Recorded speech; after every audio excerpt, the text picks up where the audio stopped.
When humanity began to evolve, beasts evolved faster. From the ashes of the old world, something ancient stirred. Hungry, unstoppable, divine. And when he awakened, the blood of the Monster King roared inside him. Each battle, each kill, each breath feeds his evolution.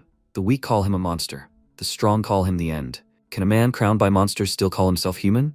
Let's find out. When MC opened his eyes, he realized he had been reincarnated before the college entrance exams. He was now in the Xie Kingdom, at Ansheng High School, and he was in his 3rd year of 7th grade. He jumped up from his seat and clutched his head, exclaiming, "What horror story have I gotten myself into? If he was destined to be reborn, then why not at least after entering college? Since ancient times, people on the blue planet have suffered from a catastrophe, an invasion of secret kingdoms. The secret kingdoms merged with another world, inhabited by terrifying monsters. At times, they used rifts to invade the human world. Powerful monsters, capable of destroying entire nations, became a threat to all of humanity. To fight back, humanity developed a system of monster genes. By introducing them, one can awaken the monster within and unlock natural talents. Only such warriors could save humanity. Because of this, they received a higher status and honor, unattainable for ordinary people. The blue planet entered an era where martial strength became everything. Everything else was secondary, strength above all. When the system brought the protagonist into this world, he found himself in Yihe's body, and all his memories were transferred to him. Trying to comprehend everything, he grabbed his head and his classmates began to mock him, saying that their trash was having a nightmare again. And this loser wants to take college exams? His classmate Wang Xing asked, why doesn't he quit school and go home? He can become a simple worker and do that until he dies. MC looked at her with irritation and thought that, of course, in every story about the main character being bullied, there is always a lead witch. And apparently, the original owner didn't have the best reputation in the class. His parents were in an accident in his 2nd year, which caused him to stop studying and training. His grades dropped, and he became a burden in class. Noticing him looking at her, the witch became angry and exclaimed, "What was he staring at?" He answered her in his mind that he was just lost in thought. He didn't study, and now he has to suffer. And why did he get such an unpopular, humiliating life? The teacher entered the classroom and asked, "Is everyone ready?" They would soon begin administering the genetic modification serum. Let them be confident in themselves. Their 3 years of strengthening their bodies and training their fighting spirit, it's all for today. He turned his gaze to Yihe and spoke of those who had been slacking off all this time, and he smiled sweetly, thinking that this was probably a joke. He wasn't slacking off after all, so why should he worry? Still, since he ended up in this guy's body, he would bring order to his life. After that, the students moved to gene injection room, and everyone began discussing who they would awaken as. Maybe a mountain divider, a 3rd level one, or a 4th level sea dragon. The suitcases lying on the stage opened, revealing serums. The teacher said it was needed to awaken genes. It contained the primary genes of all magical monsters ever recorded by human warriors. After the injections, one gene would be awakened at random. Usually, the stronger they were physically, the stronger the awakened gene. Don't be nervous. Those whose names he named were suitable for receiving the serum. He named several names. They came up and injected themselves with the serums, after which a loud scream rang out throughout the hall. Looking at how they writhed in pain, MC noticed that they were behaving so strangely. Apparently, this wouldn't be easy. It was his turn to administer the injection.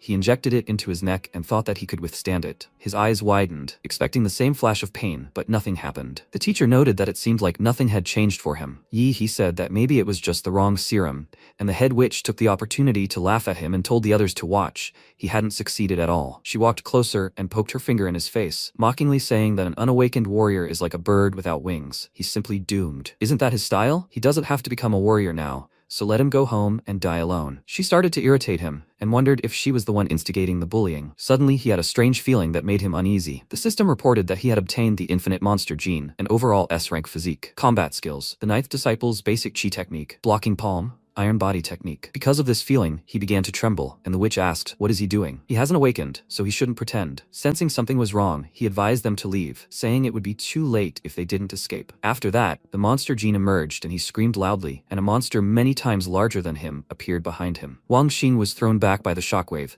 as were everyone else nearby, and the disciples became worried, as they felt the aura was very strong. Meanwhile, a disciple named Liu Qingzhu, who had also just awakened, was intrigued by this sudden surge of power, as was another disciple, Chu Shav. MC, meanwhile, tried to calm the monster down, and he obtained the A-rank gene, Demora's Crazy Flame. Bloodline abilities: Scorching Breath, Molten Pulse, Spore Absorption. His true form is Fire Lord Demora, which is unlocked when gene compatibility reaches 100%. Currently, his compatibility is 3%. Yihe looked at his hand in surprise, wondering if he'd finally hit the jackpot in this system. Meanwhile, everyone realized who was emitting such a powerful aura, and they were surprised that it was this loser. Even Wang Xing was unconscious. She had awakened a 2nd level A-rank magical beast, a scorpion with fiery claws. They wondered what kind of gene he'd awakened, and MC, awkwardly scratching his head, apologized to everyone, saying he'd put on quite a show. He'd asked them to step aside, but they didn't listen. After that, an announcement was made over the loudspeakers that all awakened disciples were to proceed to the testing building to have their awakened monster gene and martial arts level checked. They went there, where the devices for detecting awakened genes and testing martial arts were located. Li Xingyuan awakened a third-level magical beast bloodline, a swift, spineless beetle. The students called him Lucky. Before awakening, he was an average student in his class, but now he became number 1. Strong bloodlines are too unfair. Chuzhov awakened the highest level 3 bloodline, the Ice Dragon,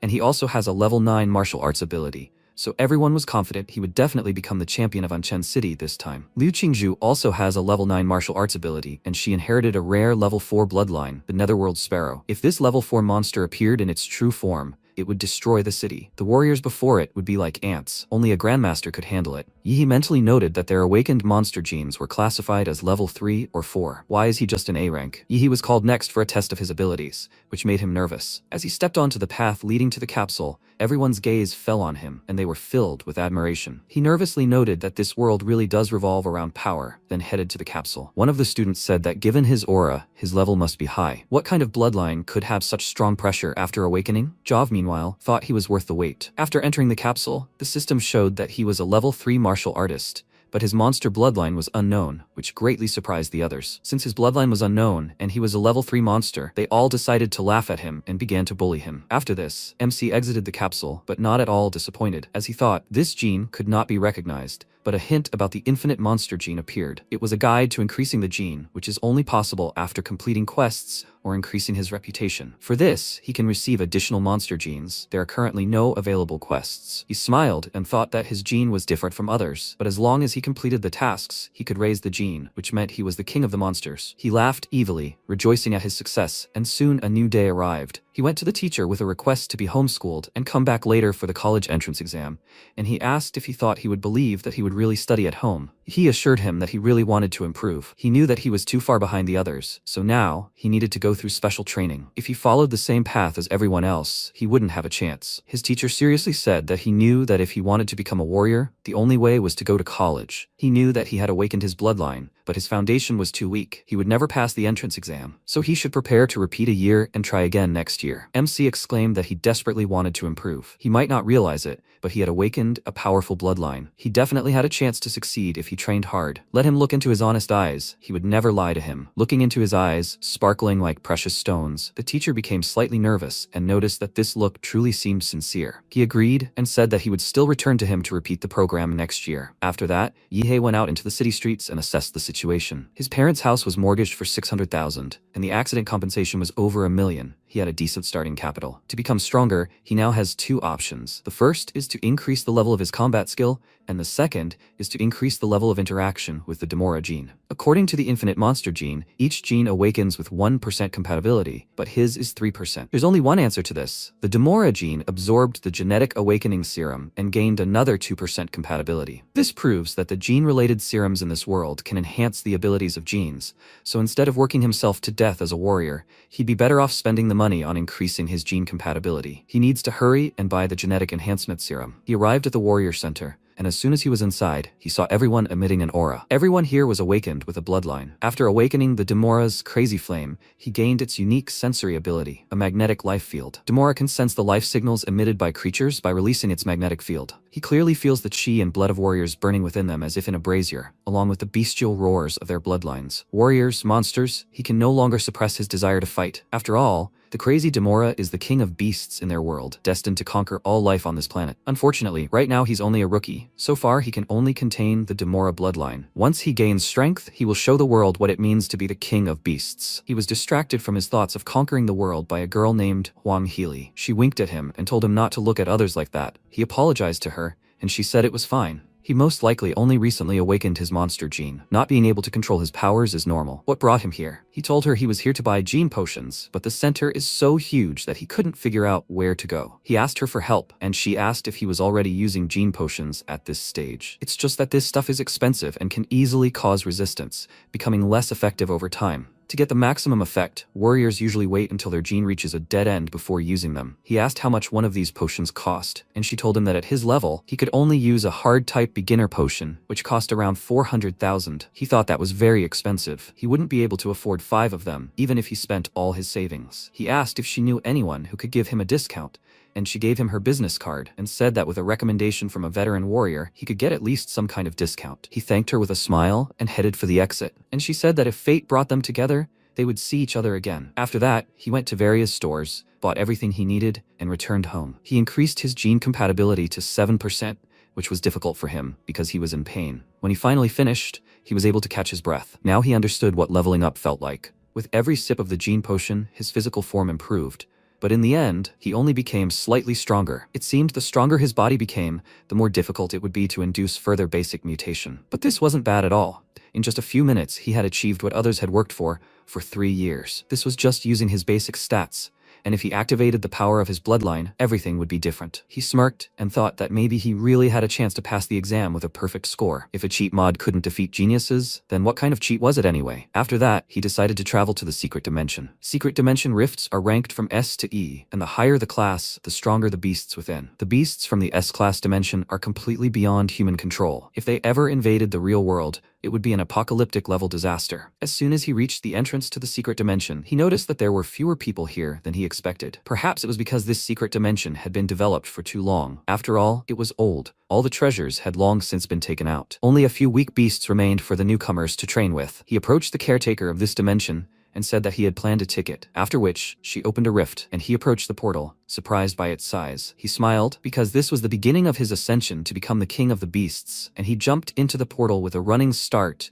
and found himself on the other side. Enormous stars were visible in the sky, and he looked around, thinking that although he had seen what the secret dimension looked like in textbooks, this was nothing compared to observing it in person. He even sees the starry sky. He didn't notice, but a beast of the first rank, a saber-toothed rabbit, was already targeting him. It pounced on him from behind, but MC heard it and, grabbing the rabbit by the ears, asked with a smirk, did he really think he couldn't sense it? It was all thanks to his gene ability, the magnetic field of life. He quickly dealt with the rabbit and obtained its medium-grade magic core, which is only worth about 1,000 yuan, but he earned 1,000 within a minute of entering, so it's quite effective. An ordinary person who works himself to death only gets 3 or 4,000 in a month, but collecting too many first-rank beast cores is pointless. It would be better to find at least second-rank beast cores. He was lucky. A second-rank beast, a demonic corpse eater, immediately appeared in front of him from underground, and he, taking out a dagger, said with a smirk that it appeared just in time. He quickly engaged the monster, slicing through its abdomen. He thought he'd already read the monster encyclopedia. Compared to the steel-like shell on its back, it was obviously much easier to pierce the soft armor on this worm's abdomen. But the demonic corpse eater, despite being severely wounded, continued to attack. It took the form of a circle and released sharp blades from its back, now resembling a circular saw. Yihei decided to use martial arts and, punching the air with both fists,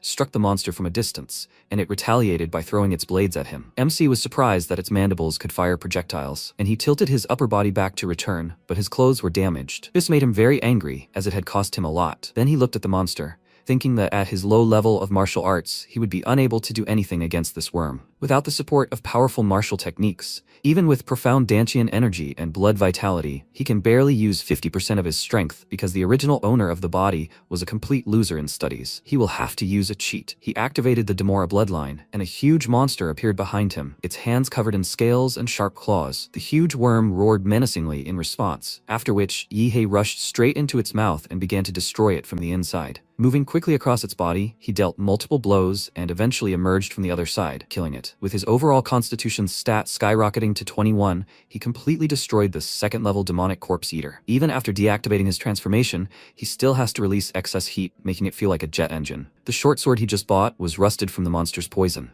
A weapon that costs 250,000 can't even withstand a level 2 monster? He was very angry because the quality control is very poor. After that, his stomach growled, and he wondered if the energy consumption from his first monster hunt was really that high. He was now really hungry, but he didn't bring any food with him. A delicious aroma reached his nose, making his mouth water, and he realized that this smell came from the magic core of the demonic corpse eater. Since the smell was so delicious, he decided to eat it, and as soon as he swallowed it, his compatibility increased from 7 to 7.3%. He was surprised at first, and then he was happy and thought that he spent hundreds of thousands on a gene potion, and it only increased his compatibility by 1%, and a single green magic core increased it by 0.3. 3 or 4 such cores are equal to an entire potion. Then, the white core of the saber-toothed rabbit should increase compatibility by at least 1%. He cried, having spent so much money on all this, but he quickly pulled himself together, deciding to turn his disappointment into motivation. Tonight, he would hunt as much as his heart desired. He activated the magnetic field of life to locate enemies and set out to hunt. The next day, he emerged from the secret dimension with 9% compatibility. He figured that further absorption of white magical cores no longer increased compatibility, so he went out to at least get some money from it. He showed the woman all 20 of his white magic cores and a few green ones, and she asked in surprise, how could an ordinary high school student manage to collect so many cores? After that, he left and thought that according to government regulations, warriors were required to hand over 1/10 of their spoils. For 1 green core, he needs to give 5 white ones. In total, he received 200,000 in cash. Time passed,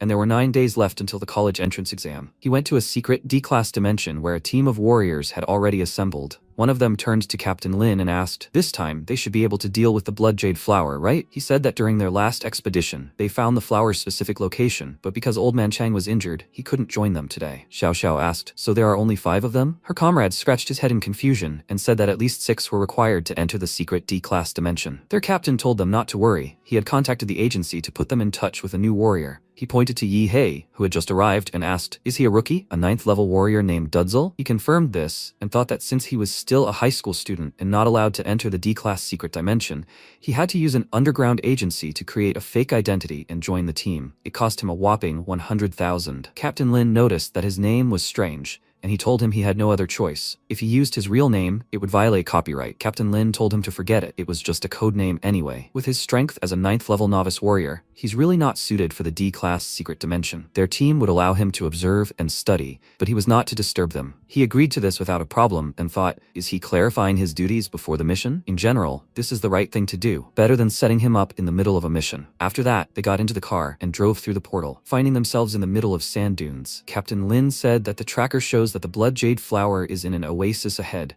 guarded by second-class monsters of the general-level bloodline. MC thought that last time it was a tropical forest, now it's a desert. It seems that the secret dimensions are connected to more than one world. Demonic rats followed them, and a guy named Hood warned the others about it, and when the captain ordered him to take care of them, he took out several knives and threw them at the monsters, clearly hitting their heads. After making sure that no one else was following them, he informed the captain that the threat was eliminated, and Yahello mentally noted that when infused with combat energy, a throwing knife explodes like a bomb on impact. This guy is ruthless and laconic. An oasis became visible on the horizon, so they stopped and continued on foot. MC asked why they decided to do that, as the oasis was still far away. Captain Lin said it was because the monsters there were highly sensitive. The sound of a running engine would definitely alert them. He decided to divide the tasks. Xiao Xiao would throw a flashbang to lure the beast out. Xiao Wu and Hood would set traps. Old Man Lu would keep suppressive fire, and he would take the front line. After that, he pointed at Yahello and said he'd just watch. He readily agreed, after which they fired a flashbang grenade containing the pheromones of a high-level monster to attract the enemy. The second-level beast, an earth dragon, immediately became aggressive, and Captain Lin warned the newcomer to be careful. The monster was approaching. Meanwhile, a man named Huo Pen was hot on their trail, and judging by his evil smile, he was clearly planning to do something to them. Meanwhile, the team captain decapitated the earth dragon, and everyone was overjoyed at their victory. He put away his sword and suggested they move forward. But it turned out the monster was still alive. It raised its paw, intending to crush the captain. Then Yahello stepped in. He jumped high into the air, then used his abilities and dealt a powerful blow to the monster, finishing it off completely. Captain Lin turned around in shock and said that he was just a newbie, and yet he had enough strength to fell a second-rank beast. They approached the newbie and began to praise him with smiles on their faces, and Captain Lin thanked him for saving him, and even said that from now on they were partners. After that, they extracted the dragon's soul essence from its body, and Xiao Wu remarked that this time, they had an excellent catch. The girl asked if this item was expensive, and their captain confirmed it, saying that it could significantly improve genes. This time, they were on the verge of death, but they still managed to defeat the dragon. Before he could finish speaking, Hood stabbed him in the back and said that there was no point in thinking about it now. Seeing this, the rest of the crew were very surprised, and the captain turned to strike Hood and exclaimed, "What is he doing?" Huopeng appeared. Hood stopped next to him, and the man asked, "Isn't it obvious? He would clearly do what gilded him." Xiao Wu shouted his name in a rage, and MC asked, "Do they know this bald man?" The boy told him that he was stealing items from warriors they found in the dimensions, and now he had his eye on them. Old man Liu helped the captain, as he was clearly ill. The blade was poisoned. He called Hood a traitor, and then asked Huopeng how he knew about this place. Even his crewmates only learned the location of the blood jade flower after entering the dimension. Yihei remembered Hood throwing knives and said he'd sealed the information into the hilt. Hood smirked and called him smart, then suggested he return to school since the entrance exams were just around the corner instead of dabbling in death here. He agreed, saying the exams were close and he could be crowned the best. And then the guy threw a knife at him and called him an upstart. He caught it easily with 2 fingers and responded by saying that the vile, insolent scum yapping in front of him was the real upstart. He melted his knife in blue fire and said it was noisy here, so it was time for him to get rid of the trash. And Huopeng smirked and remarked that he was an interesting boy. He told Hood that he wanted this guy's head, and he immediately threw all his knives at him. MC screamed loudly, forming a protective barrier around himself, and when it disappeared, he discovered that his opponent had disappeared. He had been warned of danger from above, and seeing Hood above him, he decided to take the chance to try out his new skill. He placed 2 fingers on his forehead, then pointed them toward his opponent and fired an energy beam, which immediately disposed of him. His comrades were shocked by this sight, and wondered if he really was a rookie, while Hood's body fell to the ground. Seeing this gene technique, Huopeng was surprised to ask what his bloodline was, and he replied that it was Demora. Now he plans to beg for mercy? The man, of course, became angry, and, releasing his aura, exclaimed that even with this gene technique, he couldn't close this huge gap in fighting skills. He tore his clothes, revealing his enormous muscles, and growled the word wild bear. That was his bloodline. He lunged at him, threatening to crush him with all his muscles, and Yihei decided to strike his paws first. As soon as he did, he screamed loudly in pain, and then intended to grab him, but he managed to jump in time, and then the man rushed after him. MC noted that second-level warriors were indeed strong. His scorching breath couldn't even melt his ankle bone. Huopeng spread his arms out to the sides, then abruptly brought them together at the spot where Yihei was, and a shockwave passed through the area. But it turned out that MC was already behind him, and exclaimed that now it was his turn. He clenched his hands into fists, covering them in blue flames, and then began to strike him repeatedly. This returned his body to normal, and he fell to the ground exhausted. His team members were surprised by his strength, and Huopeng asked, "So he has a genetic technique that releases toxic gas? That's just disgusting. Such a weak warrior as he will definitely be punished." He curses him. MC gave him a menacing look and said that the number of people cursing him was growing. Who was he even to say that? Time passed, and the annual entrance ceremony of the General Martial Arts School arrived, and the students gathered at the Central Sports Stadium. The commentator for the event greeted all the students and said that he would like to start by wishing them good luck today. The entrance exam is competitive. Candidates compete in pairs, and the winners advance to the next round. The exam lasts 3 days, the first 2 of which are qualifying competitions, and students who pass them will take the final exam on the 3rd day. Each student participates in 3 matches during the selection process. Those who successfully pass will compete until the best participant in this year's entrance exam is chosen. These potential fighters carry the future of humanity on their shoulders,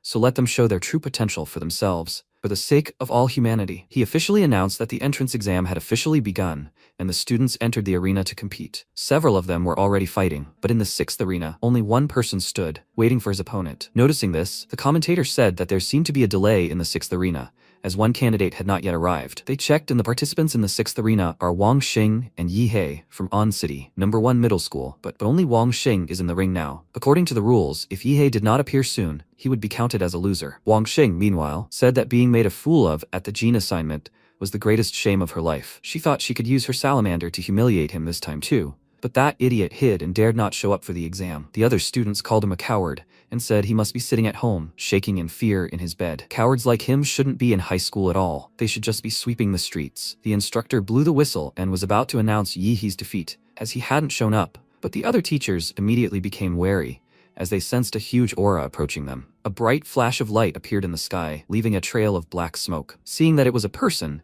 the people were shocked and began to wonder what kind of power he had that allowed him to fly through the sky. The MC landed in the ring with a thud right in front of his opponent, raising powerful gusts of wind, and she asked in surprise, "What the hell is going on here?" A second later, she saw the sole of his shoe in front of her face. He kicked her with all his might, throwing her out of the ring. He sighed with relief, saying that if he had just a little more, he would have had to come back next year. After such a blow, Wang Xing never got up again, and the referee announced his victory, but he was disappointed. Did he really defeat her that easily? This couldn't be. Immediately after this, the students' opinions of him changed for the better, and they all started calling him a cool guy.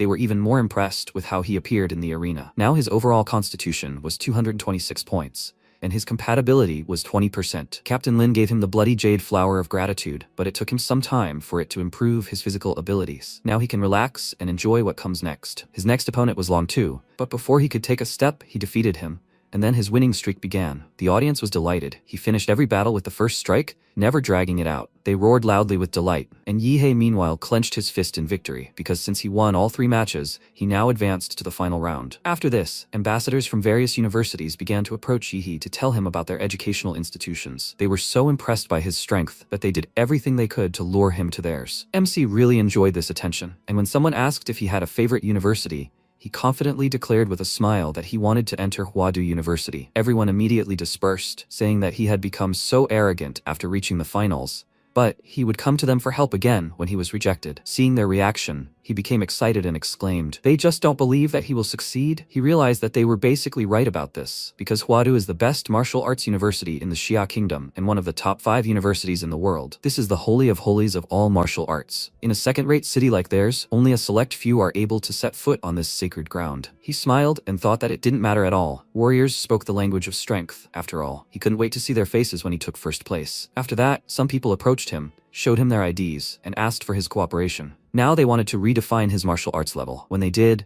they learned that he was now level 9 in martial arts, and the man exclaimed in surprise that he had been a level 3 warrior just 2 weeks ago. Yi mentally noted that it was impossible to level up so quickly in just 3 months. Are they implying that he was cheating? The man said that after checking, they discovered that he had been frequently entering secret dimensions after leaving school. Why did he go to such a dangerous place before the entrance exams? He replied that he did it to find out himself. Before his death, his father left him a message saying that if he wanted to overtake humanity, he had to surpass human strength. So he kept entering the secret dimension to fight, and in one such battle, he broke through his own genetic barrier. Hearing this, the men broke out in a cold sweat and then ran off to quickly report to their superiors. MC watched them go with a puzzled expression.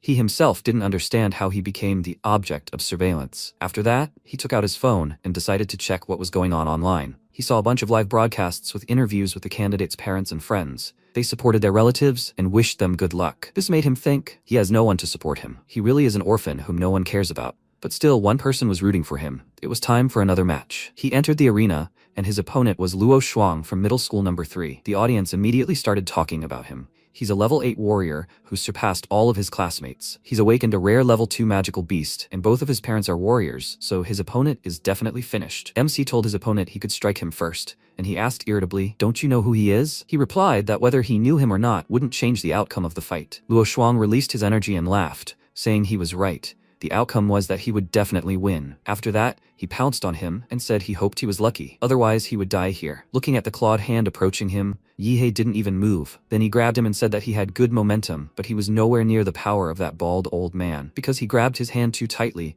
the guy screamed, and then the MC raised his hand above him and slammed it hard on the back of his head, knocking him to the ground. After that, he smirked and asked, "Are there really no worthy opponents here?" The commentator announced his victory and said that this time, the representative of the qualifying round, Luo Shuang, had lost. Those who were rooting for him immediately began to get indignant because he looked so strong, but immediately ended up on the ground. Someone called Yihei a real master because he was calm as a cloud. His skills are on a completely different level from the other candidates. The gap is simply enormous. Some girls screamed that she wanted to have his child, and absolutely everyone in the audience started shouting how much they liked him. Luo Shuang was carried away on a stretcher, while Jav was interested in Yihei. He smiled, and thought that this was what he expected from the person he had his eye on. He would definitely defeat him in the final. Meanwhile, in the Huadu University admissions office live broadcast room, everyone began gathering information about Yihei, and in the second arena, a battle between 2 beauties was about to take place. Kai Shaoling, known as the number 2 queen of Anchen High School, told her opponent that she simply couldn't stand her robotic expression. Liu Qingzhu, nicknamed the school's number 1 unattainable flower, remained silent, after which the commentator said there was nothing better than watching 2 beauties fight. After this, the instructor blew the whistle, announcing the start of the match, and Shaoling immediately rushed into action, declaring that she would see how well she could control herself when she pinned her to the ground. In response, Qingzhu swung her arms, fingers, using her power to envelop her leg in a gust of wind, forcing her to retreat. She then returned, palm outstretched, and ordered her to be more serious. She thought Qingzhu was open to attack, and when she touched her, she fell right into its trap. Her arm was caught in the swirling currents it created, preventing her from freeing herself. At that moment, Qingzhu took action, and the girl saw a bright flash before her eyes. The announcer exclaimed that this was Xuanhuang's martial art. Qingzhu had mastered this technique, but her opponent wasn't about to give up so easily. She drew on the power of her tiger bloodline and countered the attack. The announcer exclaimed that this girl had truly awakened a third-level royal bloodline, the shadow claw of the Tiger King. Royal bloodlines are notoriously difficult to control, let alone a ferocious shadow tiger. This girl's future is limitless. Xiaoling told her rival to show her her phoenix bloodline, and she confidently replied that she had already shown it all. Of course, the girl was indignant and lashed out, exclaiming, "Is this enough? She thinks someone below the level of a martial artist can challenge her?" She attacked, and Qingzhu easily dodged it with gusts of wind. Then her opponent approached and was about to kick her, but she used her strength again and extended her hand forward, stopping it. After that, their martial energies collided with tremendous force, and the impact filled the arena with a cloud of dust. Everyone froze in anticipation, waiting for who would ultimately emerge victorious. When the dust cleared, they saw Xiaoling, the only one still standing in the arena. But something began to happen to her. Her eyes rolled back in her head and she fell exhausted, and then everyone saw her opponent behind her, still standing. The announcer said that with martial techniques alone, she completely defeated Xiaoling, the 9th-ranked disciple, and awakened the royal bloodline within her. She truly deserves to be called a genius born once in a century. She was declared the winner of this match, and someone in the audience said that she would become the best attacker in Anchen City. Someone in response asked, does he even know what bloodline she awakened? The 4th level of the Heavenly Phoenix. Most true martial artists wouldn't stand a chance against her. After that, it was time for the draw among the top 8 participants in the tournament. MC walked up to the table, pulled a ball out of the basket, and looked at the character. A guy named Shen Guan from Qingfeng Private School immediately approached him and said with a smile that he was also in Group A, and it looked like they would meet face-to-face in the arena. He pointed to the big screen and invited him to watch the first battle while they waited for their turn. The commentator announced the start of the first match of the top 8. Liu Shi from Qingfeng Private School versus Chu Zhao from Anchen First School. Guan said that Liu Shi is strong. He stayed back a year, especially preparing to enter Huadu University. His control over awakening the bloodline is truly refined, but he doesn't stand a chance against this Chu Zhao. Yi Hei took a closer look at this guy, and at that very moment, the commentator declared him the winner. The headmaster of the Qingfeng Private School was furious that his student lost from the very beginning, and the MC, looking at Guan, asked how this Liu Shi compares to him. He scratched the back of his head with an awkward smile and said that he was the president of the martial arts club in his senior year. In terms of combat power, his 2 teammates combined still couldn't defeat him. To be honest, in this year's exams, he thinks he's the only real threat. Since childhood, he has an unusually keen sense of smell, so he can tell that he's like a dormant volcano with a beast living inside him. Since their fight was over, he invited him to enter the arena. It was their turn. The commentator announced the second match of the top 8. Guan from Qingfeng Private School will fight against Yi Hei from Anchen First School. The announcer said, the competition for the top 8 in the Anchen College entrance exam is in full swing. Yi Hei versus Shen Guan, both sides are equally strong. The powerful attacks from their opponents sent a wind blowing through the spectators. Guan looked at the protagonist with a grin and asked, "Nosebleed? Is this his family's ability?" He concentrated his energy around himself and said, "It's truly mysterious to change the ability to directly destroy cells." The protagonist thought. Guan used his martial energy to create a barrier on the surface of his body, protecting him from nuclear radiation. The opponent said, "What an amazing martial art. This guy in front of him is a true monster not to be trifled with." Guan concentrated his energy around himself and directing it forward, said, "Then he will show him the martial art passed down through generations in their Shen family." With these words, he thrust his hand forward, releasing the spirit of a huge snake, which opened its mouth, revealing sharp fangs and a long tongue. Guan clenched his fists, channeling energy forward. The protagonist was surprised by how fast it was. The next second, his opponent struck him in the stomach, lifting him above himself. The commentator shouted, "What power!" Yi Hei, formerly known as Wang Kickman, had been struck for the first time. Blood flew from the protagonist's mouth, and the commentator added, "You can clearly see how strong Guan's fist is." The protagonist, skidding to a stop on the ground, flew back while his opponent ran forward. The spirit of a huge bear appeared behind him, shouting that he couldn't escape. He aimed his punch forward again, but the protagonist blocked it with his hands and thought, this attack wasn't just physical. He had integrated fighting energy into his body, dealing double damage. All his opponents before him were underachievers, inexperienced in fighting a strong opponent. The next second, his opponent's arm seemed to wrap around his body, and he pressed him to himself, squeezing his neck. He said he was half right. He could not only infuse fighting energy into his body, but also block it. As a result, he would be unable to use martial arts. He then tossed him up and began crawling forward when the spirit of a huge fire tiger appeared behind him. He then kicked off the ground and jumped, adding another blow, sending the protagonist forward. After that, he took the form of a huge eagle flying after him and flew down, shouting, "Yee-hey, he can't defeat him." The MC fell to the arena with such force that rocks flew in all directions. His opponent folded his arms across his chest and, laughing loudly, shouted, "That was great." The announcer said, Guan's series of moves left Yee-hey no chance to parry. The medical staff outside were about to go inside. The combination of strikes Guan just unleashed would have killed even an ordinary martial artist. It seemed the winner had already been decided. It was the Qingfeng school candidate. But before he could finish speaking, Guan, looking to the side, said, "What a tremendous aura." The protagonist emerged from the smoke, having transformed his form, and noticed that he, Guan, was truly strong. His body resembled that of a dragon. He looked forward resolutely and said, "If it's any consolation, he's the first person to see him in this form." The announcer shouted, "If the high school students can demonstrate the manifestation of a magical beast,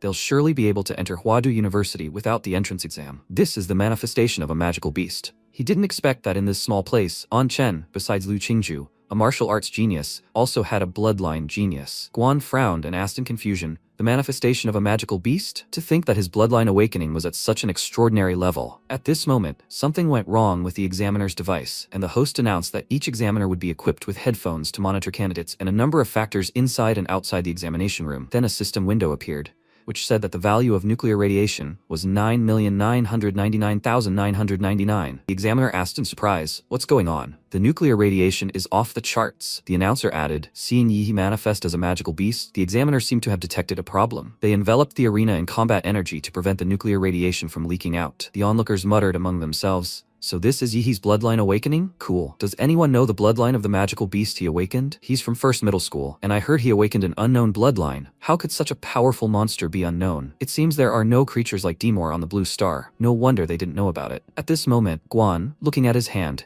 noticed that his nose was bleeding again. It seemed his martial arts shield could no longer block Yihi's energy. It seemed he couldn't drag out the fight with him. After that, he concentrated his energy again. A huge evil spirit appeared behind him, and the announcer shouted, "This is another third-tier royal bloodline. This year's college entrance exam is full of worthy candidates." He thrust his hand forward, trying to deliver a powerful blow. MC swung his long-clawed hand and said, "Martial arts." He directed his attack forward, and Guan, looking at his injured arm, shouted, "His arm." If he had not released his power in time, his entire arm would have been shattered. He made so much noise, and now he's actually getting punched in the face. At this moment, the protagonist, releasing powerful energy, stepped forward and said, "Guan, he's magnificent, but unfortunately, this can't change the situation." Then the announcer said, "In the second battle of the top 8 in the entrance exam, a third-level royal bloodline was revealed, and on the other side was an unknown, powerful magical beast bloodline, extremely rare to encounter." Guan thought, after awakening Yihi's bloodline, his strength had become simply incomprehensible. He could no longer suppress his fighting energy. He could only retreat to succeed. The next second, the protagonist charged and shouted, "Big guy, he mustn't be distracted." He delivered several powerful blows, and his opponent grabbed his arm and, running around from behind, said that he couldn't move him, as expected. But his goal was to move behind him. After that, he used another attack, and a huge elephant paw stepped on the protagonist from above. Guan jumped to the side, and then looked forward in surprise. The protagonist calmly folded his arms across his chest, his feet sinking through the floor, and then pulling his legs up he said, "Now it's his turn." He concentrated energy in his fist and ran to attack again, but at that moment, his opponent sank to his knees, then, lowering his head, said, "He surrenders, big brother." The protagonist shouted in bewilderment. Boy, he prepared for his strike. He surrenders? He was so excited, but now he feels so awkward. Then he told him to forget it. Holding back energy feels so strange. After that, he released a fiery burp, then returning to human form, put his hand to his head and said, "However, according to the rules, if one side surrenders, the other has no right to attack." The next second, the commentator announced, "The competition is over. Yi-hei from Ancheng #1 Middle School wins." The audience cheered. Brother Yi-hei is the best. Messages flooded the broadcast. Some chatters joked, "Guan before the match, he will win." But after the match, he didn't give Mr. Yi the opportunity to use all his powers. He's very sorry. Announcements were made on social media. They should join Yihi's fan group via chat by number. The first 3 groups are already filled. They should follow him to see the full video of Brother Yi's entrance exam. The best candidate in this year's entrance exam is none other than their brother Yi. Even Chuzhov and Liu Qingjun are no match for him. After a while, the man's whole body trembled with anger. He clenched his fists and said, Liu Shi may have lost, but he had placed his hopes on him. Guan, he pointed his finger at him and shouted, "And he dares to admit defeat? He knows how much money they spent on his education, the ungrateful bastard. Until he pays off his debt, he should think about going to college." Afterwards, Guan placed a hand on his shoulder, and he asked in surprise what he was planning. He replied that he couldn't bear that blow, and admitted defeat to avoid hurting himself. If he hadn't admitted defeat, would he have taken that blow for him? As for the kindness their school had shown him, he would gradually pay for it in the future. but he should know that he can't threaten a warrior stronger than him. He responded fearfully, okay, that's true. After a while, the host announced that after a fierce battle, the top 4 had been determined. In the college entrance exams, Anchen First Middle School is in the lead, taking 3 of the top 4 spots. At that moment, the principal, fanning himself, said, Old Man Liu has worked at the school for so many years that it's time for him to be promoted. The teacher joyfully shouted, Yihei is simply amazing. And then the host announced, the draw for the semifinals began. The MC took out a ball, looked at the number and said, first again. Qingju stood next to him and, showing the ball, said that she was also in first place. After a while, the commentator announced, the first match of the entrance exam semifinals is an internal battle for the title of the best of Anchen First Middle School. Yihei versus Liu Qingju. The commentators wrote, damn, he's wanted to see their fight for a long time. The fiercest battle in the history of the entrance exams. Come on, Goddess Liu. The most anticipated competition since the exam begins.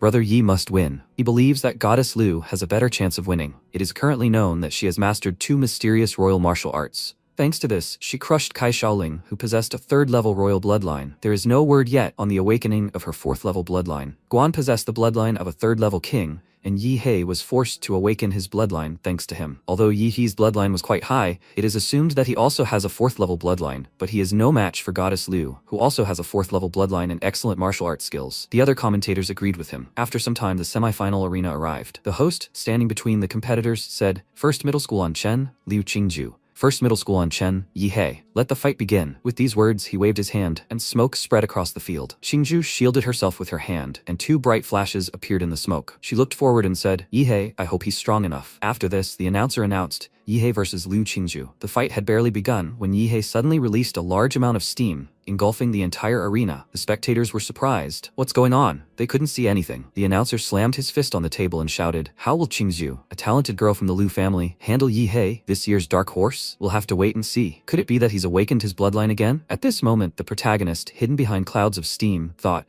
Qingju's martial arts skills are far superior to his own. With her magical skills, no matter how great his strength, he won't be able to harm her. Such a martial arts genius has a very high combat intelligence. The longer the fight goes on, the more disadvantageous it will be for him. He needs to go all out from the start. The next second, he emerged from the smoke, thrusting a fist charged with energy forward. His opponent swung her arms in front of her, channeling the energy. She thought he was starting to attack, then she would use martial arts to defend and counterattack. The next second, MC spun around and attacked her with his tail. She thought, what the hell? He actually tricked her. She advanced with a few leaps and thought he was shouting about using his fists, but instead he used his iron tail. The next second, the protagonist swung his fist again. The commentator wrote in amazement, damn Yihei, he's cheating. No moral ethics. Poor Goddess Liu. In battle, all means are fair. At that moment, Qingju crossed her arms in front of herself, trying to defend herself from the protagonist's attack. The commentators wrote, oh no, Goddess Liu's rhythm has been disrupted by this trick. Yihei's pursuit is too fierce. Qingju has no chance of escape. At that moment, MC attacked her again, crossing his arms. She flew back, and the commentators wrote, she used her fighting energy to push him away. Now she can escape his grip. At that moment, the protagonist transformed his hand into a dragon's claw and said that she wouldn't get that far. He swung his hand, directing a powerful impulse. Qingju, looking at this, thought, claws filled with fighting energy. She jumped sharply, trying to dodge, and then the attack flew past her and exploded. The protagonist, grinning madly, shouted at her not to run. She's a classmate. He struck again and again, repeatedly. She shielded herself with her hands, wondering if he was tired from these intense attacks. What immense physical strength! She had mastered 2 secret royal martial arts, one of which was the defensive secret art of the Liu family, Floating Shadow. The other, Jade Fingers Huangyuan, was more offensive. If she could use one of these techniques, she might be able to escape his onslaught. But he wasn't giving her a single chance. She couldn't hold out for long, otherwise she would fall off the court and lose. She had no choice. The next second, a feather flew past the protagonist's hand, and she thought that only her last trump card remained. Her eyes lit up, feathers scattered in all directions, huge wings sprouted from her back, and she soared into the sky. The announcer said, this is the awakening of the bloodline. For the first time, she revealed her lineage as a magical beast, an unearthly bird. Qingju said, classmate Yihei, he must be careful. In this form, she can't control her power. He smirked and said that it's good that she warned him, because until now he only used 50% of his power. He thinks he can give it his all now. Then he shouted, from behind. She snuck up on him, but he abruptly attacked her. He then concentrated energy in his hand and sent it forward. She responded in kind, the power of this attack scattering in all directions. The spectators, shielding themselves with their hands, shouted, What power! What a powerful blow. They can't open their eyes. Then Qingzhu shielded herself, and the protagonist landed on the ground, cracking it. Bright rays of light erupted from his eyes and mouth. The first semi-finals of the college entrance exam. Qingzhu, looking at her opponent, said in surprise, "These energy fluctuations. This is not good." The commentator shouted in surprise. What was happening? Yihee's magical beast form seemed to be gaining power. The protruding spine on his back was accumulating enormous energy, and it was gradually flowing into his bloodline. The next second, he had accumulated enough energy and ejected a powerful beam of energy from his mouth, hitting his opponent dead center. She covered herself with her wings, peeking through the small hole. The beam continued to shoot toward her. The commentator screamed, "Oh no!" His breath was deflected by the feathers on Qingzhu's body. The onlookers were astonished, watching in horror as the energy pulses approached them, scattering in all directions. But they were saved by a barrier, shielding them from the attacks. At that moment, the mayor of Ancheng City, Huang Qing, appeared. He told them to watch closely. Today would be the strongest champion in the city's history. The commentator shouted joyfully. Fortunately, Mayor Huang protected the spectators. At this moment, Qingzhu, clutching the wounds on her body, stood with all her strength, her feathers frayed. She said that he really had broken her feather defense with just one blow. Could she possibly defeat him? She thought that she was the hope for the rebirth of the Liu family. She couldn't lose. All her family's ancestors were watching her. She mustn't let them down. She imagined how the ancestors were really surrounding her and watching. Her mother saying that she had put all her effort into training her, so that one day she would revive their lineage. She couldn't exert her will. Qingzhu desperately said, "Mom, her mother said, not only must she win this exam, but also continue to win in the future." She replied, "But Mom, she can't breathe." She thought, she's so tired and her classmate is so strong. Facing such a strong opponent, it would be perfectly acceptable to lose, right? He must be able to use fatigue too. He must quickly defeat her. Then she attacked him with her hand and asked why he didn't dodge. He quickly frowned and looking at her asked, "Classmate Qingzhu, where did her fighting spirit go? Will she even look him in the eye?" The next second, he concentrated energy in his fist and shouted, "He's damn well going to win this title fairly." She looked at him in surprise, and then he punched her with such force that she fell to the ground. He said she better start confronting him seriously. He struck again and again, continuing to scream, "She needs to be more serious." Qingzhu, trying to cover herself, screamed, "He's a terrible person. Since childhood, no one has dared to beat her like this." She clearly wanted to give the victory to him. Why does he keep fighting? The next second, powerful energy erupted from her body. She yelled at him not to hit the girl in the face. "You asshole." He smiled and said, "That's better. If she doesn't want to be hit in the face, then she should fight." Her body had once again acquired a new form. Her wings were noticeably more luxurious, and she had utilized her magical beast's true form. She said,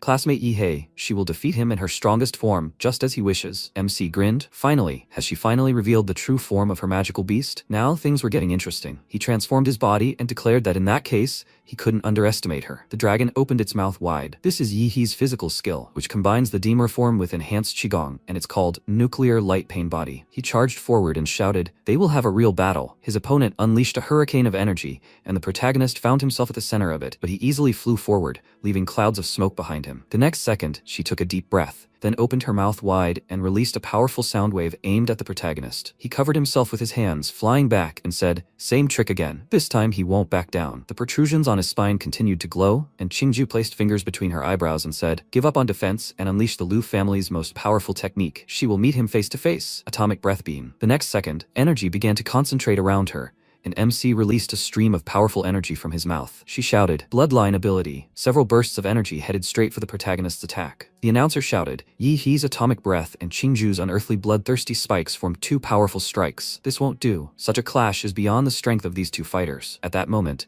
the city mayor concentrated energy in his hands and said, "Genetics." He created several stone walls in the arena, and the opponent's attacks hit these walls. The spectators were surprised at how powerful the blow was. Did the mayor just erect this wall? Did the mayor delay the impact? If the mayor hadn't taken action, they were afraid they would all have been hurt. Huang Qing watched silently. He thought he'd erected the triple Leyland wall too hastily. It wasn't as sturdy as usual. The attack caused Yihei and Liu Qingzhu to collide. Who would have thought that this year would have two incredibly strong candidates? The next second, Qingzhu appeared from the dissipating smoke, clutching her injured arm. She said, "The power of the magical beast's true body is exhausted. She can't give up. She can still fight." At that moment, the protagonist emerged from the smoke and stood before her. He looked at her, and she thought that her blows had clearly hit him, but he remained unharmed. He looked at her and said that if she didn't get rid of the radiation in her body, she would become a cripple in the future. She trembled, and then, with tears in her eyes, she cried out. She didn't even want to fight him, so why was he insisting on making her fight? He sat down across from her and asked if she really didn't want to fight him. Or was she simply rebellious and unwilling to acknowledge her competitive spirit? When she fought, he sensed her desire to win. She looked at him in surprise,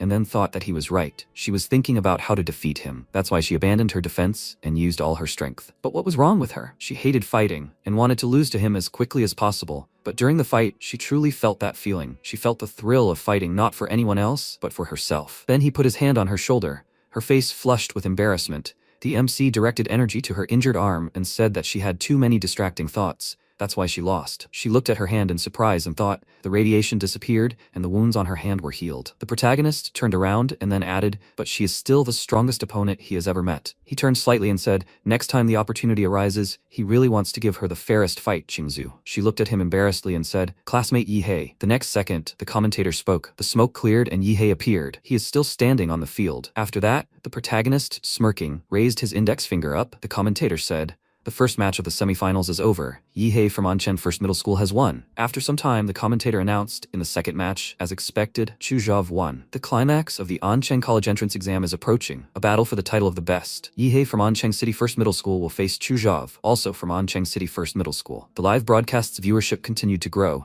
and the commentator announced that the entrance exam finals were starting right now. Zhao drew his ice sword and, looking at the protagonist, told him to get ready. In response, he grinned madly and said, come on, he can attack with all his might. The next second, his opponent charged, swinging his ice sword, unleashing several attacks on the protagonist, and in response, he uttered, atomic. He pressed his hands to the ground, creating a powerful explosion, shattering the ice into countless fragments. His opponent, shielding himself with his hand, said that he was too lazy to look for his real body, so he used simple and crude techniques to attack all the clones. He thought that even with his defensive ability, he couldn't fight Yihei head-on. Is there really a single person his age who can fight him in hand-to-hand combat? What a monster. After that, he covered his face with his hand and said that since he couldn't fight him in close combat, he would wear him down from a distance. After that, a huge ice dragon appeared behind him and shouted, Bloodline ability, Ice Pulse. The broadcast's viewers were amazed. Oh my god, Zhao created an iceberg out of thin air. With such abilities, he's simply the reincarnation of an ice dragon. He's so handsome. He must defeat the great devil Yihei. He can do it, big brother, the creator of ice. Blocks of ice spread across the arena. The commentator said, the power of Zhao's ice pulse was so great that an iceberg formed on the field. Yihei was frozen in an iceberg. Zhao thought. Suddenly a burst of such powerful ice force battered his body. The next second, the announcer said, they should watch. The iceberg is starting to melt. A powerful flash of energy erupted from the iceberg. Zhao was amazed, thinking, how is this possible? He'd broken free so easily. He then launched an attack forward. The protagonist, trailing clouds of smoke, entered the arena and said his ice dragon power had no effect on him. It seems he's stronger than him. His opponent sighed and said, the gap is too great. He then shouted, he must take the final blow. This move is the limit of his martial arts. He originally intended to save it for Qingju. The next second, he conjured a huge ice sword above his hand. The mayor, watching, thought, sword power, but how old is he? To think he already possesses such power. At that moment, he sent his huge ice sword forward, but the MC defended himself with his hand, which caused a small wound, and said that when he got a better sword in the future, he would have a chance. His opponent looked forward in surprise and thought, his sword. Then he asked, what chance would he have? The protagonist smiled and said, maybe a little higher than the chance of becoming a successful simpleton. After that, the opponent raised his hand and declared that he gave up. The commentator said, the winner of the entrance exam finals is Yihei. The audience cheered. Brother Yi, he was right about him. Amazing. Although Zhao is also very strong, he is no match for Yihei. Viewers of the broadcast wrote, Yihei, this dark horse really turned out to be a mystery until the very end. He heard that last year he was at the bottom of the class, but this year he defeated the best student and became the best attacker. This is so inspiring. The level of this year's entrance exams is much higher than previous years. He, who managed to break into the lead, will naturally become the strongest student in the history of the city. Almost no one can surpass him in the future. They joyfully chanted his name, and the commentator entered the arena and shouted, Dear spectators, who watched the latest entrance exam to Enchen City College at the stadium and via live broadcast, after 3 days of bloody battles, a winner has finally been determined. The protagonist smiled, scratched his head, and thought, goal achieved. The commentator declared, here he is, the best student in Ancheng City. Then he held up a microphone and said, he's heard that his strength is the result of catching up and accumulating strength over time. Now that he's taken first place, does he have anything to say? The MC thought fearfully. He really is a cultured man, so subtly describing his cheating. Afterwards, he smiled and said, first of all, he wants to thank his teacher. It was he who didn't abandon him in his time of need, who encouraged him when he was at his lowest, which gave him morale. At that moment, the teacher watching the broadcast tearfully shouted that he didn't deserve his praise. He had done such a poor job as a teacher. He was ashamed that he hadn't noticed his potential. The protagonist added, he wants to. Then he saw the principal waving his arms. He looked at him in surprise, and then the principal made a gesture, and he thought,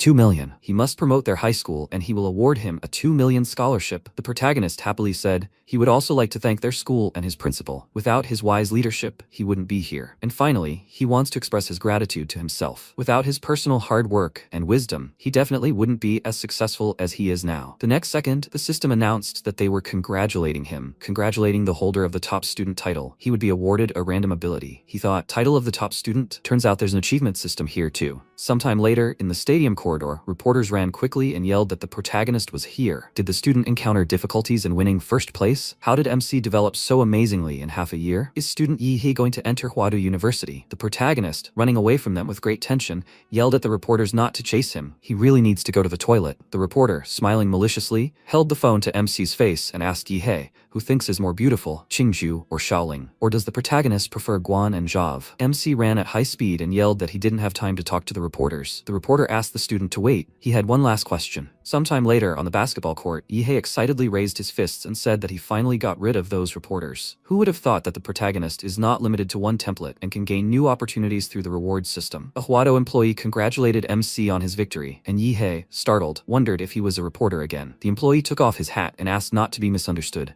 He clarified that he was not a journalist, but from Huadu. The employee asked to discuss the issue of genetic blocks. The protagonist tensed, thinking that he hadn't unlocked any genetic blocks. All his abilities were obtained through monster blood. Does this guy know about his abilities? Who is he even? The employee put on his hat and asked if the student had heard the term genetic block from his father. Yihei agreed and thought that, according to the protagonist's memories, it was indeed true. The employee pulled a folder out of his bag and asked, wasn't MC curious how the protagonist's father, an ordinary taxi driver, knew this term, completely inappropriate for his profession? Yihei tensed, wondering if this was some kind of important secret. The employee handed him a folder and clarified that due to the protagonist's special position, Huado could reveal a classified document to MC. Yihei took the documents out of the folder. The document stated that Prometheus was a research institute that was once a giant in the field of genetic research on Blue Star. It was wanted and banned by several countries due to a single incident. Therefore, many of its top scientists were forced to conceal their identities and go into hiding. Genetic blocking technology was one of Prometheus' key projects. The protagonist thought, so they think his dad is a senior researcher at Prometheus, and he is the result of his secret research? The employee asked him not to worry and clarified that they would not make MC's life difficult. He came here to report this. After all, as a participant in the project, Yihei has the right to know. The protagonist asked emotionlessly if the employee would believe him if he said that he was calmer than him now. The employee noted that since MC is a key prospect in the country's education, they will always take care of Yihei's safety. The protagonist smiled haughtily and asked, how annoying is that really? When a person becomes famous, they attract more attention and bring on a lot of trouble. This society really adapts quickly. The employee said that he would go now. MC rubbed his palms together and said that the employee had finally left. At the entrance exam, he not only received a ticket to Huado University, but also received a 2 million scholarship from the director, as well as an additional bonus of 800,000. Of course, the most important thing is that the protagonist can now choose a new ability. Yihei quickly launched the game and yelled that he couldn't wait any longer. The protagonist was instantly teleported into the game. He looked in amazement at the huge amount of mana in the sky. The mana instantly coalesced, creating a portal from which a huge monster appeared. The system window notified that this was a gene, a D-rank specimen, a very large humanoid. Bloodline ability, 60-meter gigantization and superheated steam. Evolution path, unchangeable humanoid, compatibility 1%. The protagonist thought it was possible to combine abilities. If you combine the gene of a very large humanoid with the gene of a Demora, what will happen? MC will become the true king of the monsters. At the same time, the man clarified, does his brother mean to say he has personal matters and doesn't intend to carry out missions? Huolong, a level 8 warrior, replied that this was exactly the case and asked him to cancel all his immediate plans. The man agreed and said he understood. Long jabbed his finger at the dent in the desk. The employee, holding documents in his hand, said that, unfortunately, they hadn't found Long's brother's body in the secret realm. However, they had found traces in the area where his signal had last appeared. After checking, it turned out there was a small amount of nuclear radiation. Long closed his eyes and remarked that he had told his younger brother not to interfere in public affairs. Why hadn't he listened to his advice? His mother had told Long to take care of his brother before leaving. On the news, the reporter announced that Yihei was the winner of the finals of the Anchen City College entrance examination. Long looked at the protagonist's face on TV with a crazy smile and remarked that Huado University must be competing for the rare genius of Anchen City. It's a pity that they won't be able to see his admission. After some time, the delivery man said that the protagonist had a package. MC tiredly opened the letter and clarified that he was going to go to a secret dimension to test the new gene. Who sent him this? The letter said that according to the investigation of the Huado Central Research Department, a secret dimension will open in Anchen City's Redwood Mountain at 3 o'clock today. It is supposed to be rank C. He wants to explore it. Maybe they will team up? Yi mockingly wondered what century the man lives in who still writes letters. Is this guy a time traveler? Sometime later, in Onchen City, near Redwood Mountain, the protagonist, standing in a crowd of people, thought, there must be at least 1,000 of them. As expected, the new secret dimension would be very popular. Jav raised his hand and greeted MC. He smiled and noted that Yi had become stronger again. The protagonist smiled out of politeness and thought that he didn't expect Jav to be so smart. With the money he earned from the entrance exam, MC bought several gene medicines and increased the compatibility of the very large humanoid gene to 35%. It seems that low-level monster genes also have advantages and can quickly produce results. The protagonist asked what university his friend was going to apply to. Jav lowered his head and replied, Wado. MC remarked that he thought they would become classmates. Yi thought that Jav's mood seemed to have soured a little. The man announced that the secret dimension was opening. A huge monster emerged from the portal. The guy pointed at the monster and yelled, the secret dimension has opened. He asked his comrades to destroy this monster and fight their way inside. Many warriors leaped towards the enemy. The monster, with great fear, said in its own language that it was too dangerous here. So many warriors. They needed to retreat quickly. The monster's third head screamed that it couldn't get out. It was stuck. A wounded bird could come under fire from the hunters. After some time in the secret dimension of Redwood Mountain, the protagonist noticed the smell and noticed the strong scent of blood. It was an ambush of monsters. It looked like they had been waiting for them here for a long time. All warriors, in accordance with national laws, must prioritize killing monsters and resist the onslaught of opponents. The warriors swiftly attacked the monsters. Jav confidently used his bloodline ability. He swung his sword and knocked the opponents aside. Jav turned his attention to the monster that had leaped towards him. MC used an atomic explosive fist, and a stream of mana instantly passed through the opponent's body. Yi calmly clasped his wrist and asked his comrade to be careful. Jav turned his head to the side and thanked him. The protagonist, standing among the monster corpses, noted that none of the monsters in this dimension were worth their strength. Jav was stunned and asked, has MC already killed that many? He thought it looked as if the monsters Yi had killed had simply melted. The protagonist must have used powerful nuclear radiation. It's difficult to resist, and it's silent. And the most terrifying thing is that radiation directly attacks the cells of living beings. Yi enveloped himself in mana and took a step. He turned his head to the side with a mad smile. The warrior asked, how did the battle behind them end so quickly? Could there really be high-level warriors among them? The comrade disagreed and exclaimed that their city's best attacker from the entrance exams was among them. The warrior asked fearfully, isn't that a martial artist? How can he kill so many monsters? The comrade calmly asked, he didn't watch the live broadcast of the entrance exams. The warrior disagreed and asked what was so interesting about high school students fighting. His comrade called the warrior a fool and yelled that this one high school student could defeat 10 of them. The warrior raised his weapon and ordered the monsters to be led to the winner. After some time, the warriors shouted that a signal had been given from the front. The leader of the monster onslaught was defeated. They won. The monsters began to retreat. Jav wiped his mouth with his hand and noted that at least they had withstood the first wave of freaks. Initially, there were thousands of warriors, but now there were only about 800 left, many wounded. The protagonist, with a sly smile, holding a huge bag of cores in his hand, asked Jav if he thought there was a way to take all this wealth. Jav yelled in amazement, where did MC get so many monster cores? He held out the jewelry in his hand and clarified that it was his storage ring. The protagonist could put everything in it. Yi smiled and said that the storage ring was worth tens of millions. He didn't know that comrade was rich. The warrior announced that boss Wu Sen and his friends had returned. Fortunately, the boss can kill lord-level monsters. Otherwise, they would have died of exhaustion in the monster herd sooner or later. Sen greeted MC and clarified that the protagonist must have won first place in the entrance exam. Sen introduced himself and said that he leads the Silver Wolf martial arts group in Onchen City. Sen had just learned from the group members about Yi's heroic performance. He would like to know if the protagonist would like to join their group. If MC joins, it will not affect Yi's college education, but will allow him to take advantage of various subsidies and benefits. He is ready to sign a contract with MC to join the S-level group. The warriors joyfully shouted that the boss personally invited Yi to join the martial arts group. This is a very good opportunity. Without the support of the group, a lone warrior will not be able to maintain a very expensive martial arts career. Moreover, the Silver Wolf martial arts group is considered one of the largest in the entire Xia kingdom. Even ordinary Huado University students aren't eligible for a rank S contract. The leader of the Chanda martial arts group, riding a tiger, clarified, surprised, why did Sen come running here? It turns out he was there to pick up his comrades.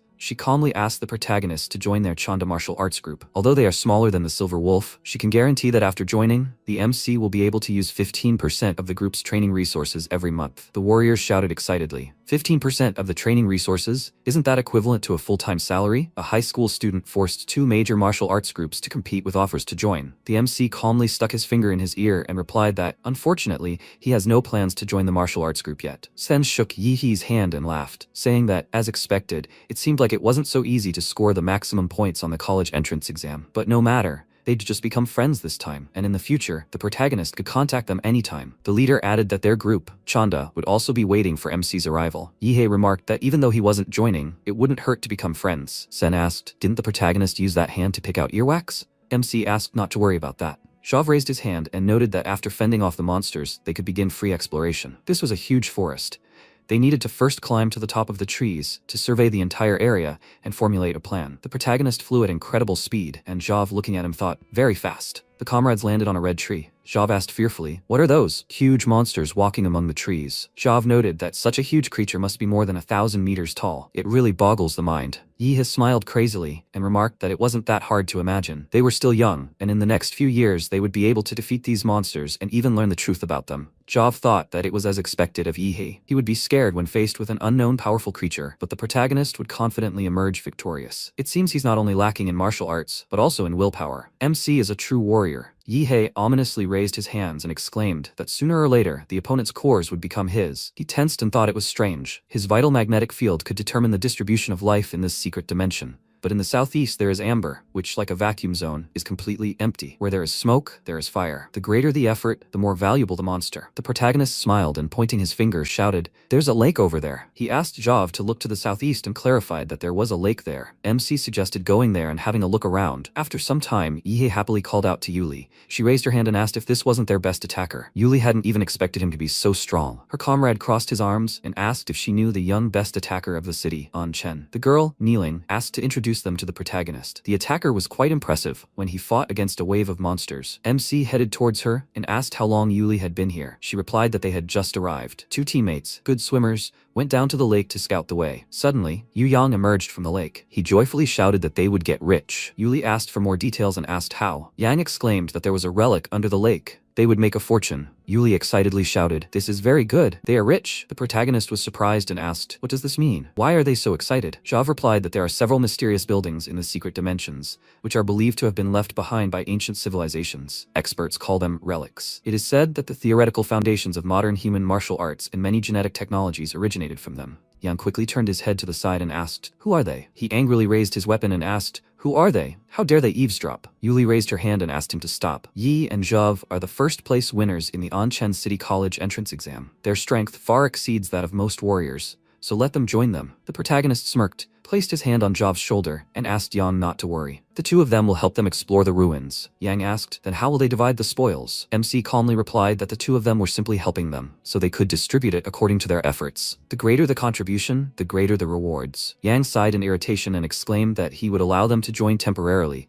but that was all they could hope for. He thought of the first-place finishers in the entrance exams. In the future, they would become great warriors. It was better not to make enemies. After some time, the comrades sailed through the ocean. Yuli clarified that after passing through this cave, they would find ruins inside. Yang, perplexed, noted that this was strange. And where is Li Wei? Didn't he ask him to stay here? The comrade suggested that perhaps Wei had found the treasure and left first. Yang picked up the radio and asked Wei to answer. Yuli asked if, when they discovered the cave, the comrades checked for signs of monsters. Yang disagreed and replied that he and Wei had released all the decoy bombs, but not a single monster had appeared. The girl, with great fear, said that this place seemed very dangerous. Wei disappeared. Should they continue exploring? Yang raised his fist in anger and shouted that they must continue. If they hesitate to take the riches and glory lying nearby, they will remain low-level warriors their entire lives. Those who fear death must leave immediately. Those who wish to get rich must stay. Since no one is leaving, they will go. After some time, Yang walked ahead, lighting the way with a flashlight. He shone it on the tracks left in the ground. The protagonist turned his head to the side and whispered that something was wrong. Jav agreed and noted that the time was inconsistent.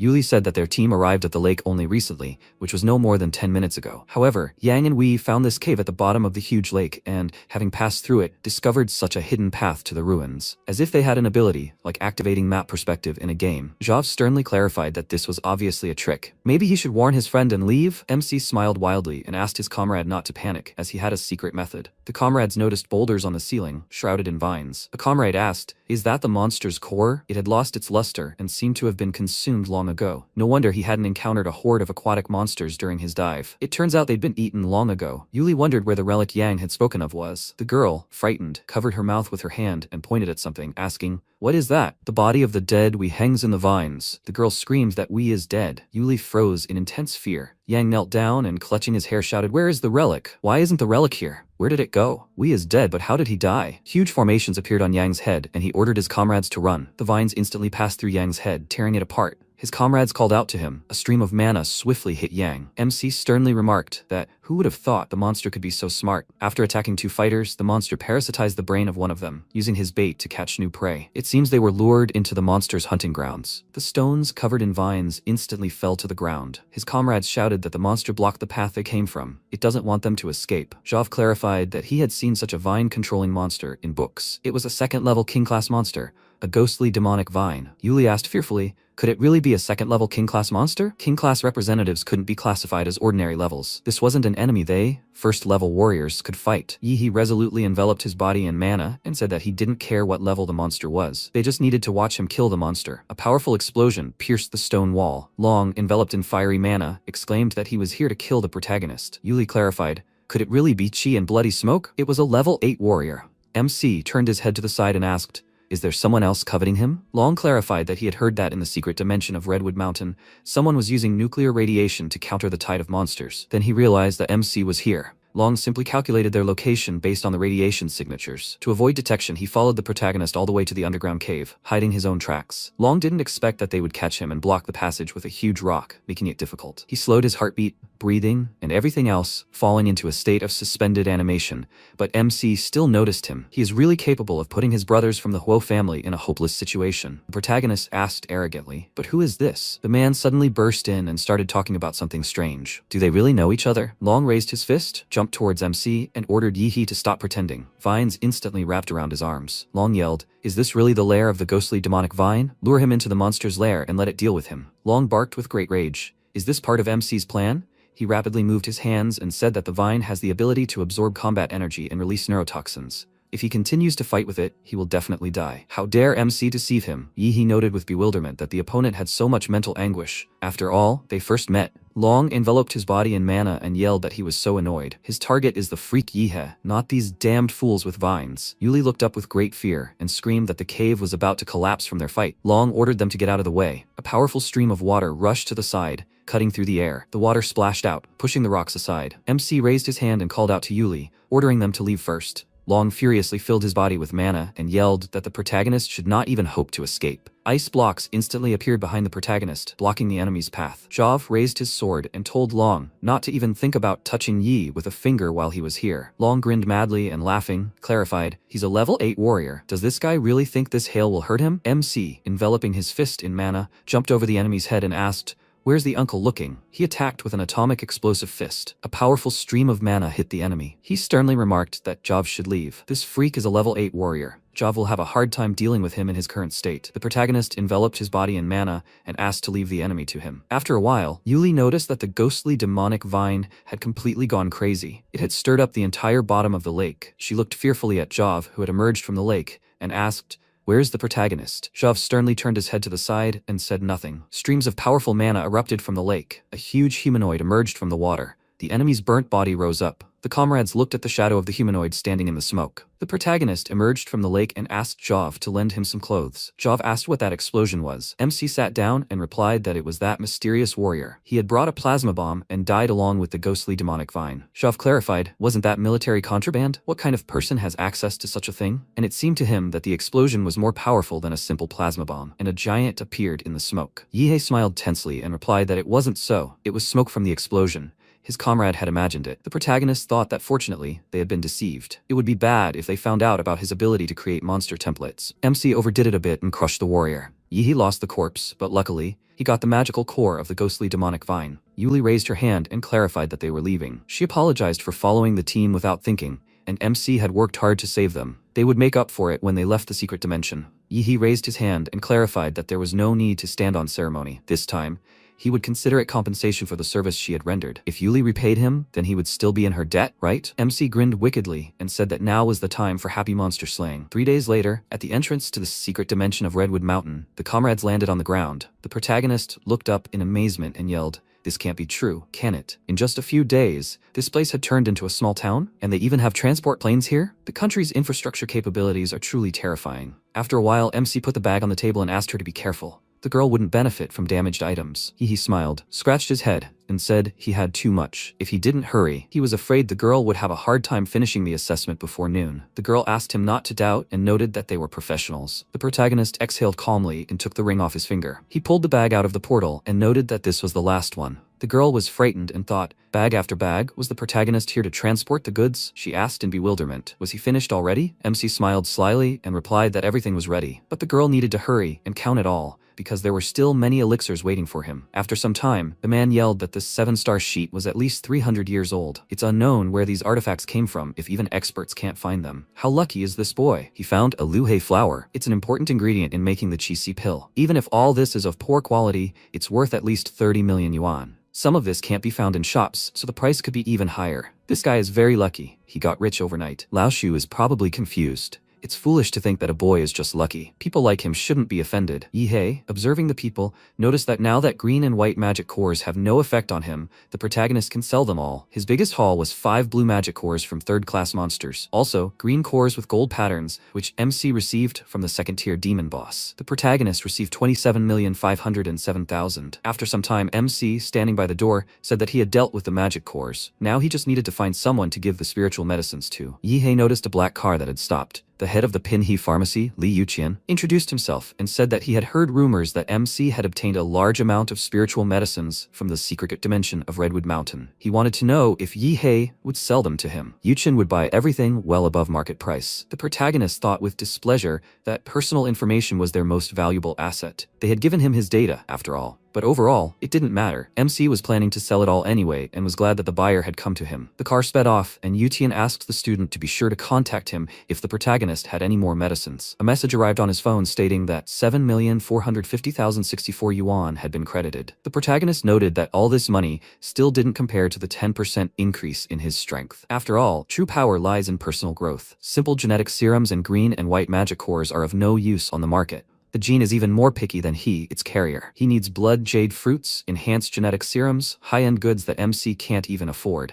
He remembered something and exclaimed that something could be thought of. He thought it was martial arts. At the college entrance exam, the protagonist defeated Qingzhu and the rest of the people, relying only on the Demora gene. But if we talk about the art of combat, he can't even compare to people. Now MC needs to master martial arts. He ran quickly and yelled that he was going to Old Man Dan. Sometime later, in On City, at the #1 middle school, the principal, rubbing MC's shoulders with his hands, noted that he no longer thought the protagonist would visit him. He smiled and noted that the principal didn't have to be so polite. The principal clarified, how could he not? The protagonist was one of the top students on the entrance exam. And for him, as well as for the #1 middle school, and the whole city, MC is an example. He picked up the jar and asked the director to take this medicinal wine.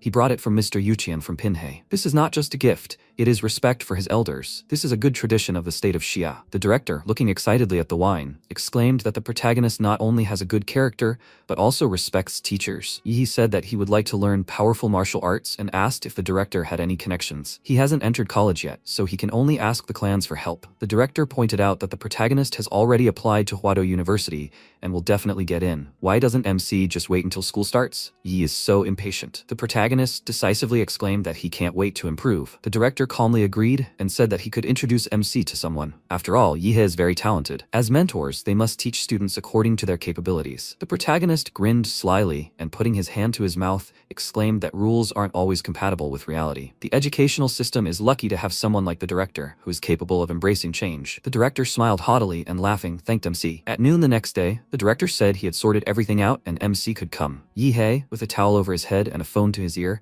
thanked the director. He asked if he could find out which family the director had asked for help. The protagonist was stunned and yelled, "Does the Liu family really want to teach him their secret skill?" Sometime later, on the outskirts of On City, the comrades are riding fast along the highway on a motorcycle. The girl remarked that he rode so cool. Brother Qingzhu remarked that this was nothing. He had better tricks. The protagonist glared at him and remarked that his brother shouldn't be distracted at such high speeds. Otherwise, he'll crash and his loved ones will cry. The brother yelled that MC was crazy. He could have crashed. The protagonist wants to compete to see who's faster on a regular bike. He rode forward quickly and shouted that no matter his status, he wasn't worthy of standing next to him. The girl remarked that it was very masculine. Protagonist turned his attention to them sternly. They shook with fear when they heard a loud explosion behind them. MC overtook them, leaving a trail of mana behind his bike, and said that they would see each other again. The brother asked with great fear, "Since when are rented bikes so fast?" The girl winced and exclaimed that it was as if a plane had just whizzed past. After some time, Yahello looked up and said that, as expected from a family practicing martial arts, their house was simply enormous. The magnetic field of life detected the appearance of several powerful beings. Chinju raised her hand and greeted him. The protagonist asked if she was not happy to see him. Chinju sheepishly lowered her head and exclaimed that not at all. MC clarified, "So she was happy?" Chinju said that her mother asked her to go out and meet the protagonist. They needed to go. After some time, they entered the castle. Chinju turned to her mother and said that Yi Hei had arrived. The head of the Liu clan came down the stairs and greeted the protagonist. MC blushed deeply with embarrassment and thought that now he understood Prime Minister Cao Cao. Some time ago, at the end of the exams in the Liu family mansion, Chinju stood in front of her mother. She turned to her mother sadly. Lan raised her hand and said there was no need to worry. She was watching the broadcast of her daughter's battle with a boy named Yi Hei. Chinju fought very well. Even if he entered Wado College, with his strength, he might turn out to be no good. The mother asked her daughter not to blame herself. Lan pointed out that Brand Qingju did not have enough potential to become the head of the Liu family. Only a daughter could assume these responsibilities. Lan lifted her daughter's chin with her hand and added that, however, Qingju was a girl, and a very beautiful one at that. Because of Qingju's father's early death, the Liu family had no support from within. That's why they had to return here, to the small town of An. If another family wanted to marry Qingju more than them, they would not be able to refuse. This also meant that the Liu family would be destroyed,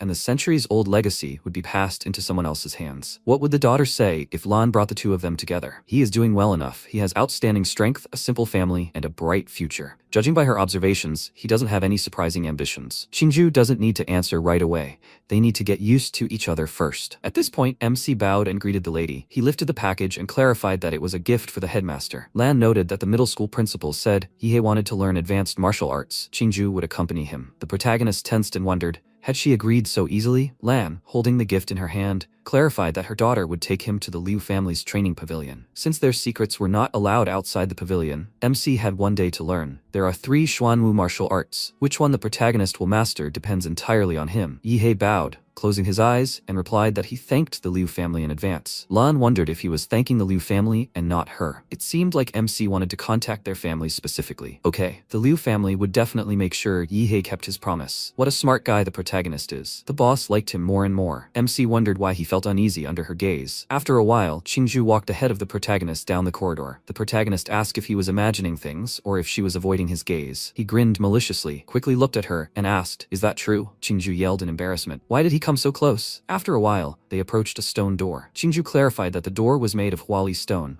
a special material mined in a secret dimension.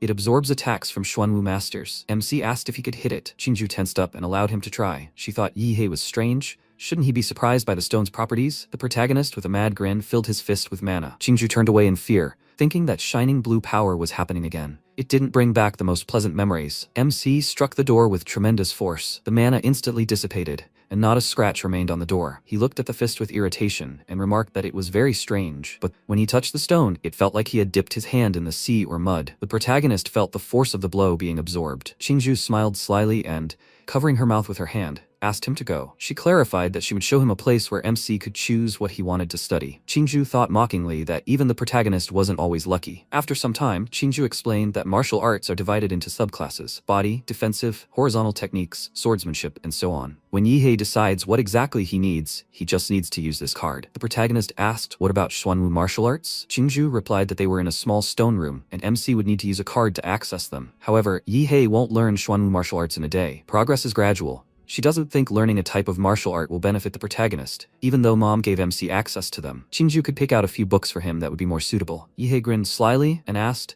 "Is she worried?" Qingju became angry and thought she didn't want to talk to him anymore. She noted that the protagonist shouldn't worry about her because she knew what she was doing. Yihei said that if he was going to learn, he should start with the strongest one. If he couldn't master Xuanwu's martial arts, he might as well just go home. "Is this door made of black stone?" Qingju, entering the numbers on the door's combination lock, replied that the room housing Xuanwu's secret martial arts was better protected. "This black stone is astonishingly rare. To build this wall, Her family has been collecting black stone since the time of Qingju's great-grandfather. There are several safes in the room, each with a different name. Qingju explained that MC cannot master the Xuanwu martial arts simply by observing. He needs to feel the meaning laid out by the founder. If any conflict occurs with Yihei's attributes, the protagonist will not be able to begin learning it. The Xuanwu martial art is a living organism. MC doesn't decide to master it, it chooses the protagonist. Yihei smiled ominously and shouted that this is the devil incarnate. He is the chosen one, sent from heaven to master it. The safe door instantly opened. Yihei asked in bewilderment, Xuanwu art isn't a book but a cursed statue?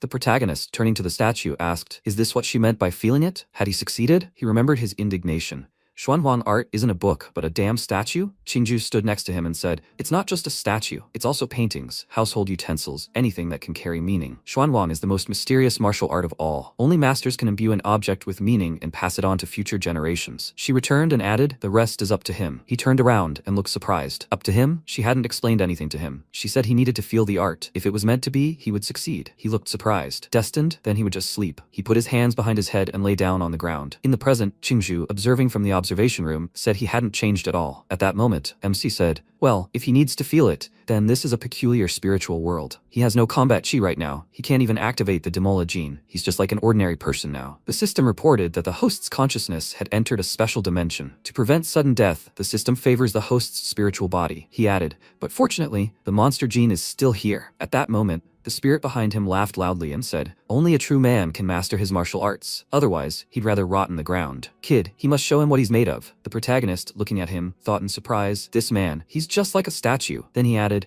when the storm breaks tonight, thousands of ghosts will rush everywhere. He must protect this gene. He must not let the evil spirits destroy the bodhisattva. If he succeeds, it will give him the ability to protect his home. If he fails, he will go mad, devoured by the spirit, and will never be able to practice martial arts again. He must escape while there is still time. At this moment, a few drops of water fell on the protagonist's nose. He asked, is it raining? It seemed the test had begun. Then a sword appeared in his hand. He looked at the huge number of evil spirits gathered nearby, holding the sword in front of him, swinging his weapon. He easily made his way forward, dealing with the evil spirits. He shouted, as expected, he will not be allowed to fight the spirits without a weapon. He continued to swiftly advance, attacking the spirits with his sword. The owner of the gene, observing what was happening, said that the hundreds of ghosts in this test are evil spirits of his skill. An unremarkable guy is trying to break through the defenses of a destroyed gene. He is truly seeking death. Another fool has come to the test. Martial artists are getting worse every year, and each time he has to pick up their bodies. At that moment, one of the spirits approached the protagonist from behind, but he waved his hand and flew past. The man cried out in surprise. The ghosts can't even get close to him? At that moment, the protagonist looked at his hand and said, it seems that in the spirit world, the system automatically protects him and makes him invulnerable to attacks. He laughed and shouted, so that means he has an invincible body. The next second, the gene owner said in surprise, this guy couldn't sense the art, so how come? After that, he rose to his feet and the protagonist, covered in water from the pouring rain, said he simply trained very hard. He replied, a good excuse. Since he was able to deal with the ghosts, he would keep his promise and pass on his legacy. However, it all depended on whether he could accept it. The next second, the statue crumbled, revealing a well from which energy erupted. He said this well contains the essence of the evil spirits he's killed throughout his life. The incarnate devil technique is also in the well, if he can purify it. Before he could finish speaking, MC jumped down. He said it was the first time he'd seen a youth with such a unique personality. At the peak of his power, he was a hero who had passed through a secret S-rank dimension. He lived using the incarnate devil technique, and he also died. As he grew older, his chi and blood stopped working together, and the evil spirits took over and killed the people nearby. To avoid making any more mistakes, he decided to kill himself. Before he died, he transformed his soul into a vengeful ghost and imprisoned it in a statue. Even though the evil spirits have lost some of their power in this world, a mere master can't deal with them. If he can subdue the evil spirits, he will surpass the incarnate devil technique itself. Meanwhile, in the observation room, Qingju, looking at the screen, cried out in surprise, Mother, what's going on? She rose from her seat and said in surprise. When Ye had just fallen asleep, he had a silly grin on his face, as if he'd done something funny in his sleep, and now he's twitching all over, his entire body bleeding. Her mother, lighting a cigarette, said that her grandfather mastered the third art of Xuanhuang in old age. He had tried to master it before, but of course, he didn't expect to be rejected by the statue and injured. Since then, no one in the Liu family has been able to master this martial art. Because this power is so extraordinary, it's simply impossible for an ordinary person to handle it. If she wants to wear the crown, she must be prepared to bear the weight of it. Since Yihei had obtained the power of the martial art, then she was surprised to see him crouched on the ground, stretching his entire body. Her daughter said, "Mother?" It seems he mastered it quite differently than she described. She remained silent, and at that moment the protagonist turned to the statue and thanked it for teaching him, "Sir." In response, it conveyed, "Boy, you are the most talented person he'd ever seen. Perhaps he will be able to discover the truth about the secret dimensions, something their predecessors failed to do. Now it's up to them, the younger generation." MC, frowning, said, "Sir, he's mistaken. He simply cheated." He concentrated energy around himself and said, "His blood and flesh have imprisoned a demon. His entire body is burning. Although his stats haven't improved much, he has mastered the Xuanhuang martial art and is now much stronger in combat." At that moment, Qingju and her mother ran up to him. She asked, "Did he manage to master it?" The protagonist, smiling, confirmed it. She cried out in surprise, "How is that possible? If it were her daughter, she would have spent at least a week there without sleep. And he managed it in how much? An hour? He mastered it in his sleep?" At that moment, Qingju looked at the protagonist and thought, "People call her a genius, but a true genius is standing before her now." The protagonist, smiling, said, "It seems they don't believe him. They should let him show what he can do." The next second, he released a powerful energy and said, "This is an evil spirit he obtained in the spirit world. To put it simply, it's like an enchantment in a video game that can be added to combat energy to make it more deadly." Qingju, watching his actions, was surprised, thinking how powerful. She seemed to hear the roar of the spirit. "Is this what he was talking about?" Her mother said sheepishly, "Yihei, he really is." MC thought, her daughter is still around. She should be more restrained. He doesn't want to be called prime minister. Then her daughter said, "My classmate, having learned one of the Xuanhuang arts, would he like to start learning the other two? He still has a whole day ahead of him." Her mother put her hand to her face and wondered if her sweet daughter was really that stupid or just pretending. She herself said she didn't want to be with him, and now she was ready to give him all the family's wealth. She might agree to let him become her son-in-law, but she couldn't just throw away their family's treasures. After that, the protagonist came closer and said, "No need, Qingju. One is enough. He doesn't need the rest for now. Madam, he's a little tired and he still needs to finish some business at home." She said, "Okay, Qingju, she can let him go." The butler told her that he came here on a bicycle. "Does he know how to drive? He can choose any car and ride this one. It will be more comfortable." He thought, a car? But the bike of the guy he met on the way here was really cool. He asked, "Madam, does she have motorcycles?" She confirmed it and asked, "Does he like that more?" He and her son shared the same hobbies. She would give him the best motorcycle from his collection. At that moment, her son was walking through the estate and said, "Auntie Hong said that mom invited her son-in-law to visit." He wondered who it was. His sister was very beautiful and talented. She was a genius of beauty that appears once in 100 years. No one could compare to her. That guy on the bike really annoyed him. He scared his new girlfriend. He should pray that they never meet again. The next second, MC rode past him on a motorcycle, and he, turning around, asked in surprise, "Isn't that the guy? Is he riding his motorcycle?" After some time, the protagonist arrived home and got himself a snack. Licking his lips, he said, "The monster cores were tasteless when eaten dry. This time he'll add some sauce to improve the flavor." Bringing the crystal closer to his mouth, he added that he'll try the blue one first. A system window appeared in front of him, stating, "Owner, Ihei, overall physique 23.8, gene, crazy flame dimol, compatibility 21%, gene, huge humanoid, compatibility 85%, available points." He said that his stats had generally improved. He could still improve something. In the secret dimension of Redwood Mountain, he used the gene of a huge humanoid, and his height was about 50 meters. Compared to ordinary monsters, he could be called a giant. But compared to other magical creatures, he was quite tiny. He needed to be bigger. He decided to pump everything into the gene of a huge humanoid. Now he would eat the golden core of a second-level demon. The next second, a powerful energy pierced his body. A system window appeared in front of him, stating that the Demol Crazy Trace gene had swallowed a genetic life form and unlocked a special mutation. He wanted to prevent the gene's mutation. He was surprised. "A mutation?" he said thoughtfully. "A mutation means the monster's gene will acquire the attributes of other monsters. If the attribute is good, then fine. If it's bad, then bad." Then he shouted, "Stop thinking about it. He'll spin the gacha and turn a bike into a motorbike." With these words, he confirmed his choice, and the system announced, "Congratulations, the S-rank nuclear gene had already been unlocked." The protagonist turned around in surprise, and the system announced that when the Dimol Crazy Trace gene reaches 100% compatibility, there's a 2% chance it will transform into the Dimol Star Universe. The protagonist clenched his fist in joy and said, "That sounds cool, but he needs to reach 100% compatibility as soon as possible." The next second, he turned around, seeing a glow rising in the window. He asked, "What's going on? Is someone attacking?" The next second, screams were heard in the street. "Close all the exits. We can't let them escape. We need to find them. Search every corner." At that moment, MC turned to the door and said that he lived like a recluse. No one could come to him at a time like this, and he wasn't expecting any delivery. Who could it be? Then he turned to the girl who jumped onto his window and asked if she by any chance knew who it was. She grinned and said that it seemed like he wasn't so simple. Initially, she had just wanted to hide something and leave, but since he saw her, she would have to get rid of him. He shouldn't make any unnecessary movements. He said, "Okay, he has a ton of money. If anything, he'll buy another apartment." She asked what he was mumbling about. He pointed his finger at her and said that he was saying that she was already a corpse. At this moment, Zhou Yi was fighting with the soldiers on the street. One of them shouted, "The enemy is resisting." His partner shouted, "Get him." Joyi smiled and said, "Yao Yume, she must take the golden gene. He, Joyi, will cover her." After that, he laughed loudly and shouted that they can attack. His life in exchange for his is all one can dream of. Forbidden blood ignition technique. His body glowed red, and the next second, he jumped aside from a powerful beam of energy. He asked, "Is there anyone else left?" Then he saw his companion and shouted in surprise, "Yume, wasn't her nanosuit white? Why is it jet black now?" "Hey little sister, he's risking his ass here for her. She should take it and get out. Why is she hesitating? She thought she hid the item. She needs to escape first." The next second, a smoke screen rose where she'd landed and the sewer hatch was pushed open.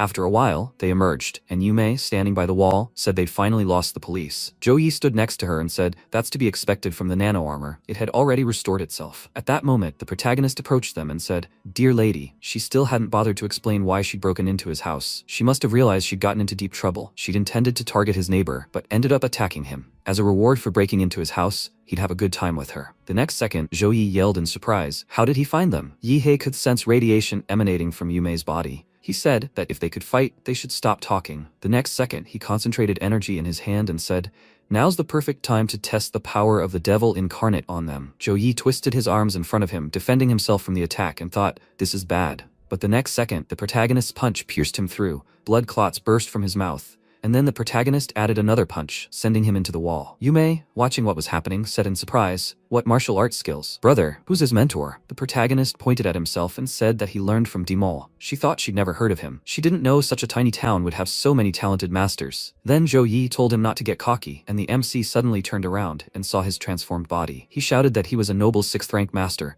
No brat could compare to him. The next second, he took a few quick steps forward, approaching the protagonist. He smirked in response and said he liked it even better this way. At that moment, Yume thought, "Bro, she bet he didn't expect her suit to be invisible. She's a real danger." The next second, the protagonist directed a pulse of energy at her and said, "Get out of the way." She was sent flying into the wall from such a powerful attack. Joyi said, "Yume, she's useless. She couldn't even set up an ambush. I'll have to deal with him myself." He charged and the protagonist replied, "Well, let's go." He held his hand out in front of him, blocking his attack, and asked in surprise, "His defense has increased that much?" He replied, "His true form is an armored rhinoceros demon. He can withstand even tank fire. He thinks he can defeat him." Not only his defense had increased, but his attack as well. The next second, his horn approached the protagonist's face. He shouted that he must die. The next second, a cloud of smoke formed in front of him, and he said, "You bastard, no matter what he does, he's no match for the iron rhinoceros." He asked, "Where did it go?" Then he turned around abruptly, and was surprised to see a huge humanoid. He shouted, "What the hell is this? A demonic beast? Where did it come from? Did this brat transform?" After that, the huge humanoid's hand headed straight for him, but he pushed off the ground and jumped up, dodging the hand. Then the humanoid concentrated energy in its fist and delivered several punches. A system window appeared in front of him, which said the owner is Yihei. The status is supergiant humanoid. The overall constitution has increased from 23.8 to 29.4. At that moment, Yume looked at the humanoid, clutching her wounded arm and exclaiming, "She's really stupid. Why did she even provoke such a monster? At this rate, Joyi will be beaten to death. She can't escape, only fight to the death." The next second, she jumped onto the roof of the building and then flew down, releasing a thread and tying it around the humanoid's head. She shouted that it was a molecular thread taken from nano armor. It was strong enough to cut through even high-quality alloy. Then she shouted, "Maybe it's grown bigger thanks to some gene, but its human weaknesses are still there." The next second, she tightened the thread, and the head flew off the humanoid's shoulders. When the head landed, she sighed with relief and asked, "Did it work?" Then the humanoid's mouth opened, concentrating powerful energy. She uttered a fearful, "Monster." After that, a bright beam of energy shot out far ahead. The last thing Yume saw was a blinding blue light. Meanwhile, the MC emerged from the humanoid's mouth, approached the wounded Zhao Yi, and said it was his turn. He looked up at him and said, "He's a monster." The protagonist said that anyone who takes a life must be prepared to lose their own. He closed his eyes and said that if he dies anyway, he'll at least take it with him. Yume, the girl he just killed, had hidden something in his house, and that something was called the Golden Gene. It was his now, and they would hunt him. He had to run. He would be waiting for him in hell. The protagonist responded by kicking him sharply in the head and telling him to kiss his buttocks. He was talking so much. The police were already here. They needed to get rid of the body. He'd gone a bit overboard this time. Sometime later, at his home, he looked at the phone in his hands and asked, "Miss Chin, how's the investigation going?" She replied that everything was fine now. Things had been unsettled lately. For now, it would be best for him to lay low and wait until the academic year at Huadu University began. He replied that she shouldn't worry. She knew he was the most decent man in the world. She replied that she was glad to hear it. After that, the protagonist stood up and, throwing the phone on the bed, said it was good that he warned her in advance. Otherwise, with his signature explosion, the police would definitely have paid attention to him. Then, He looked at the device in his hand and asked, "Is this the golden gene they were talking about?" He had already seen this symbol in the Prometheus file that the man from Huadu had given him. It was the logo of the biotech giant Laser Bird. Apparently, these two stole it from them and were being pursued. Apparently, he blamed this whole mess on him. After that, he looked at the hole in the wall and said, "I think it's time to move. You'll spend the night at a hotel tonight, and then we'll see what happens." Meanwhile, the Class B secret dimension, the heart of Swan Lake. The archer, placing her hand on her waist, climbed onto the monster and asked what the loot was like. Her team member replied, "Not bad. The profit is small so far." She turned and shouted, "Captain, he needs to see." Something was wrong. The next second, a huge number of enraged demons of completely different sizes were approaching them, and at the head of them, on a throne, sat a blood-eyed ape, a 5th-level Overlord-class demon monster. The man ran forward and shouted, "Hurry! They must warn the military. The Overlord-class monster is leading a massive wave of beasts." The man behind him screamed in fear, "And city won't survive this. They need Master and Grandmaster-level warriors now. Damn it. High-level monsters rarely leave their territories. Why did he dare invade here?" The next second, the enormous monster's mouth opened, creating a powerful sound wave, and huge rocks flew straight at the people. One of the fleeing men shouted, "Emergency! A Overlord-class demon monster has appeared in the secret dimension of Swan Lake, and it's leading a wave of beasts." He turned and shouted that they are requesting reinforcements, but before he could finish speaking, he was crushed by a flying rock. The radio, thrown to the side, announced that an Overlord-class monster invasion had been confirmed. "Please, he must respond." "Hello?" The next second, the blood-eyed monkey rose from his throne, folded his arms and grinned, shouting, "Full speed ahead." A powerful portal was formed. Meanwhile, in the city, people looked at the sky in horror. From all directions, they heard the sound of a huge wave of beasts from the secret dimension of Swan Lake approaching the city. Estimated time of arrival, 20 minutes. Troops have currently been redeployed to the front lines. They are asking all martial artists to assist in the defense of the city. They are asking all available martial artists to assist in the defense of the city. Residents of N City, they must not panic. Order must be maintained. A wave of monsters is approaching. Only children and students may board the train now. Children are their future. If the city falls, at least they must survive. Meanwhile, in the mayor's office, the mayor turned and asked, "She requested reinforcements? Who agreed to send troops?" His subordinate replied, "Mr. Mayor, the warning of a wave of monsters is ringing out across the country. Other cities can barely fend for themselves. And those cities not expected to be invaded have announced they plan to build defensive fortifications to prevent any possible disasters." He asked, "What about Huadu? They can't even send one great master." He then sat down on a chair and added, "A secret S-class dimension has appeared in Guanshan City, near Huadu, and all the masters have been summoned there. There's no time. The battle for N City has already begun. They can only rely on themselves." Meanwhile, MC was fighting a comrade. He attacked him. The guy moved aside. The protagonist smiled and said, "Not bad. He was able to withstand his blow." He asked, "When did he learn the Xuanhuang technique?" The protagonist stretched his body and replied, "He's only been training for a month." "Did he seriously lose all his strength in a month?" He smiled awkwardly and replied that it wasn't he who had lost it. It was he who had become terrifyingly strong. The protagonist turned around, and the guy shouted, "Something happened in the city." A warning about a wave of monsters was triggered. Then he took out his phone, from which a voice came, "Students preparing to enter universities in the city of On have priority evacuation. Please, they should go to the airport and take flights B521 and B753, or to the train station, where they should wait for the high-speed train A423. They need to evacuate immediately." He spoke, an evacuation warning. The protagonist asked, "He's not going, right?" He closed his eyes and asked, "He's staying too, right?" He thinks that with his talent, it's better for him to leave. The protagonist grinned maliciously and said, "He talks too much. Since when did he become such a whiner? If he doesn't leave, then he's the only one staying." Meanwhile, Qingzhu ran into her mother's office and said she wanted to join the troops on the front lines. She asked how confident she was that she would return alive. There were 30,000 martial artists in the city. Even counting the retired and volunteers, they barely had 50,000. Against such a huge wave,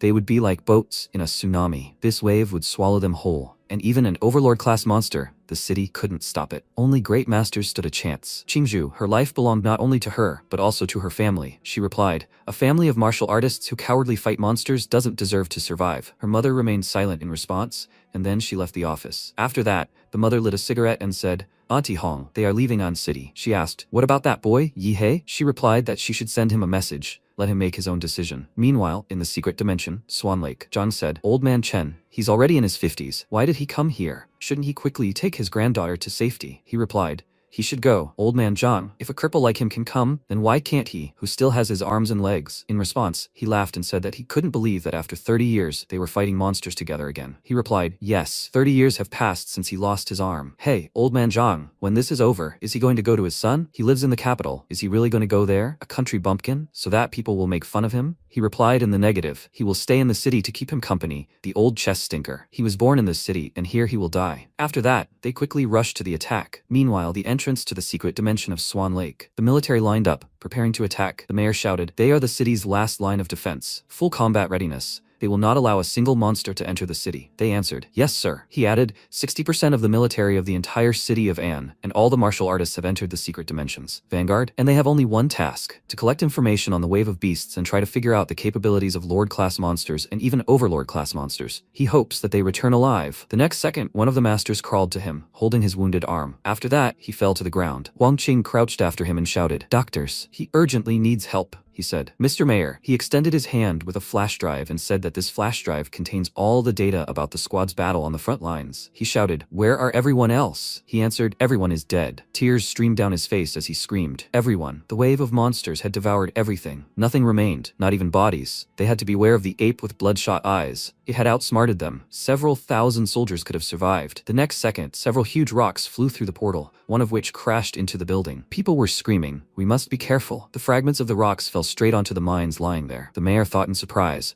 "Are they aiming for the mines under the building?" The next second, there was a powerful explosion, and he shouted, "They're trying to blow up all the unfinished defensive structures. Damn it, the attack is coming from a secret dimension. Tanks, fire at the entrance." The next second, the tanks fired volleys, blowing up everything in front of them. Wang Qing, walking forward, said, "They don't send beasts, but wear them down with long-range attacks? Since when do monsters use military tactics? Damn creatures. Let them die." The next second, more stones emerged from the portal, and he shouted, "Second wave." The number of stones increased. At that moment, the tanks rolled forward. The monsters approached the soldiers, and one of them, turning around, shouted, "They must watch out, they're attacking." Then one of the monsters bit his head off, and they ran on. The mayor, pointing his hand forward, shouted, "These stones are being used as landing capsules for demonic beasts. They're flying through the entrance to the secret dimension, right into their rear. They mustn't let them fall. We need to intercept all the stones now." At that moment, the blood-eyed ape rubbed his hands and said, "It's over. Humanity no longer has the strength to resist. Warriors, we must raze them to the ground." The next second, the monsters charged straight at the humans with renewed vigor. The enormous creature grabbed people with its hands and easily crushed military equipment. At that moment, MC climbed onto the roof of the building and asked,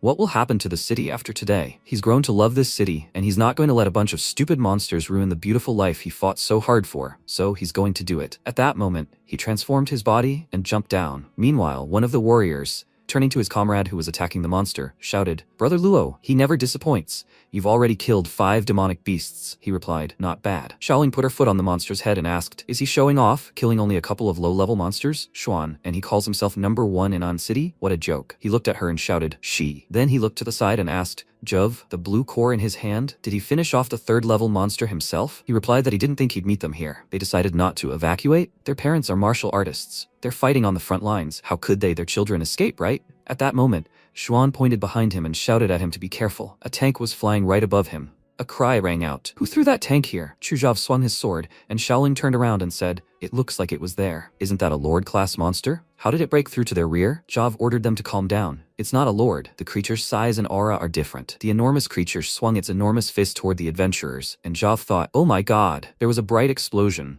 after which MC appeared next to the creature. The monster extended its enormous paw toward him, and he had already managed to jump onto the creature's body. He said, "It's time to check its teeth." The monster looked at him with a puzzled look, after which Ihei grabbed the creature by the mouth and looked inside. He said, "It stinks. How many people did it manage to devour?" He created a stream of mana and said, he needs to rinse the creature's mouth thoroughly. MC released a huge stream of mana toward the monster, and the other adventurers watched. Xuan said in surprise, "The monsters are fighting each other." He suggested running away while they were distracted. Jav said, "Don't panic, it's Yihei." Xuan asked again, "Yihei, the small monster, is it Yihei?" Jav replied, "Yes, and since he's here, the city still has a chance." MC turned around and said, "Chujav, he's leaving this area to them." He went to help further. Yihei pushed off the monster's body and headed into the air. He rose and, closing his eyes, activated the radar. He wondered where the most monsters were gathered. He found it. At that moment, the military was fighting a huge monster. The guy threw back his machine gun and shouted, "Cannons are useless. We need to use bayonets." The soldiers grabbed their swords and headed towards the monster. A moment later, many military bodies were on the creature's horns,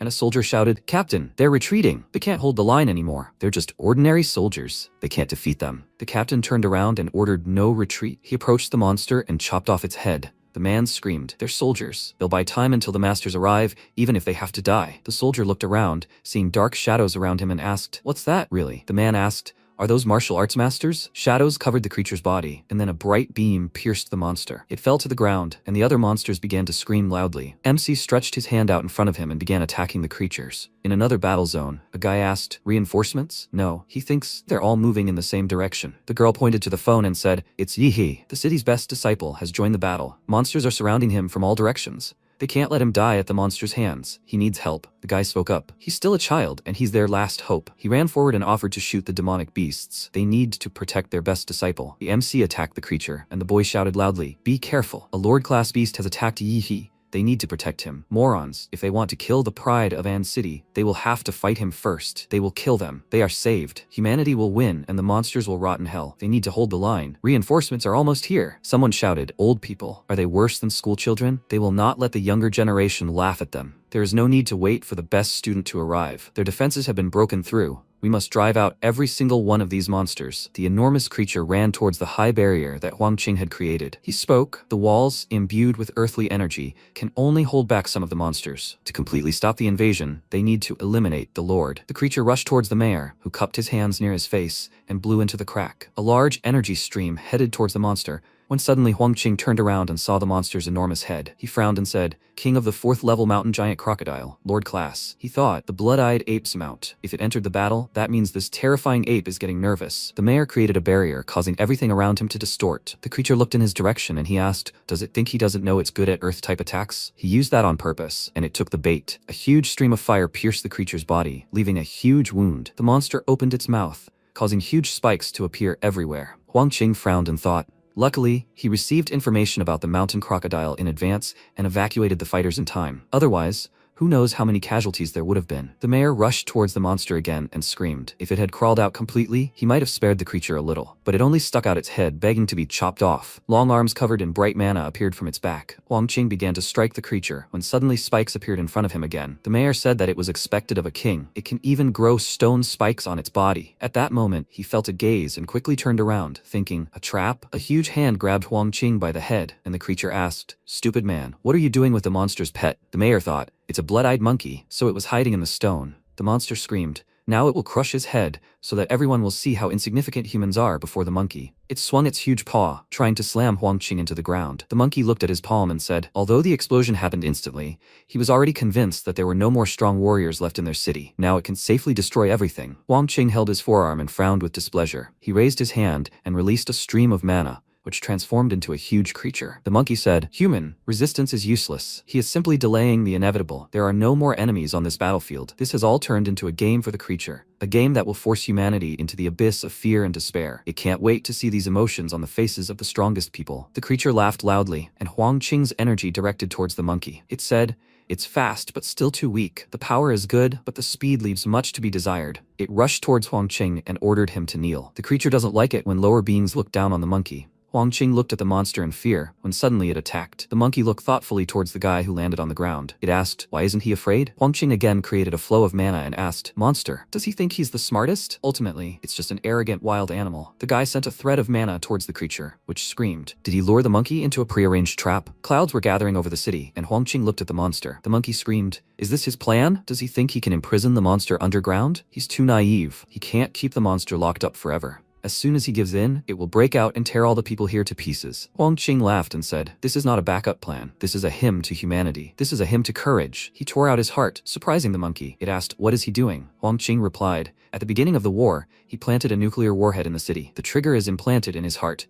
If it stops, the warhead will explode." The monster screamed, "He's bluffing. Who would bet their life on this anyway?" Huang Qing bled and spoke. He never planned to return from the start. He is Huang Qing, the mayor of An City. Some time ago, he said that he is ready to devote everything, including his life, to An City and its people. Does he think he has done enough? Currently, an explosion occurred and a huge nuclear blast resounded in the city. The military read the message and, with tears in their eyes, saluted the mayor. A nuclear mushroom cloud, soaring into the sky like a tombstone, marked death. But those who received the evacuation message, they stood in reverent silence. It was a funeral worthy of legends. The city was burned, forming a huge crater. The creature's bones lay on the ground, when suddenly a large core began to recreate it. The monster spoke. It can't believe it. The creature was almost destroyed by this pathetic little human. It will kill everyone in this city. It will destroy all of humanity in the most cruel way. First, it will return to the dimension of sin, and when it restores its life force, it will come here again. The dimension of sin, that's what monsters call secret dimensions. At that moment, the protagonist's voice was heard, asking where he was going. The monster saw him and thought, this man, it remembers him. One of the main obstacles to the beast invasion is the terrifying genius of humanity. Hei said, he finally found the monster. It's a pity he was a little late. He attacked the monster, who screamed loudly, he is a stupid human genius. Instead of further hiding in his hole,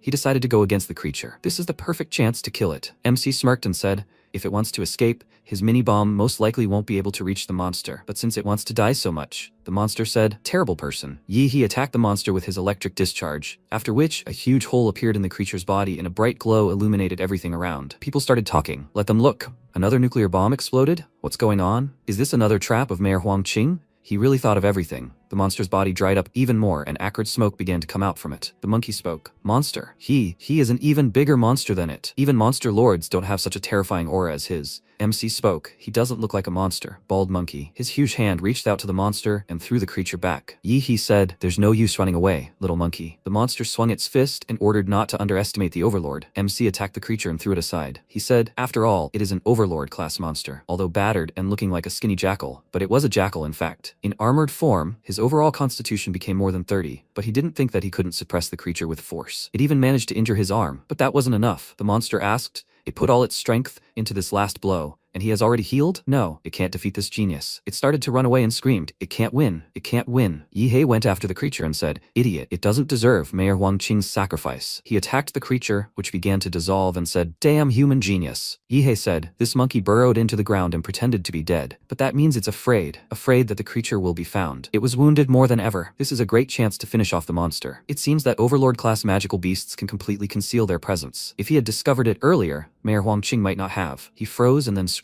But now it is heavily wounded and the monster's abilities are limited. He will be able to detect even the subtlest signs of life. He found a creature. A terrible monkey. He attacked the monster again, throwing it further away. The creature screamed, damn it. Just a little more. It already sensed the entrance to the dimension of sin. If not for that terrible mayor's trap. MC attacked the monster again and said, this is retribution for desecrating Mayor Huangqing's memory. He will make the creature wish for death. The monster grabbed the core and said he wasn't pushing his luck. A pathetic, insignificant insect. It will use all the energy of its demonic core to send him to hell. It decided to attack and ordered him to die. The monster attacked MC, but in return, received an even stronger attack. Blood splattered in different directions, and the monster's body flew to the side. MC smiled and said, after this desperate attack, it has reached its end. Suddenly, he grabbed his head and screamed. His head, all his thoughts were confused. This is a mental attack. He turned around and asked, are there any more masters here? People stretched out their hands, grabbing the monster's body. A loud scream rang out. There is no need to think that it can escape. MC asked, are there arms growing from the joints? They block his movements. He can't move. MC grinned and asked, does he think this will stop him? His body was covered in bright mana and his long arms continued to stretch. A loud command rang out to feel the 1000-degree flame on himself. The monster stretched towards the portal and said,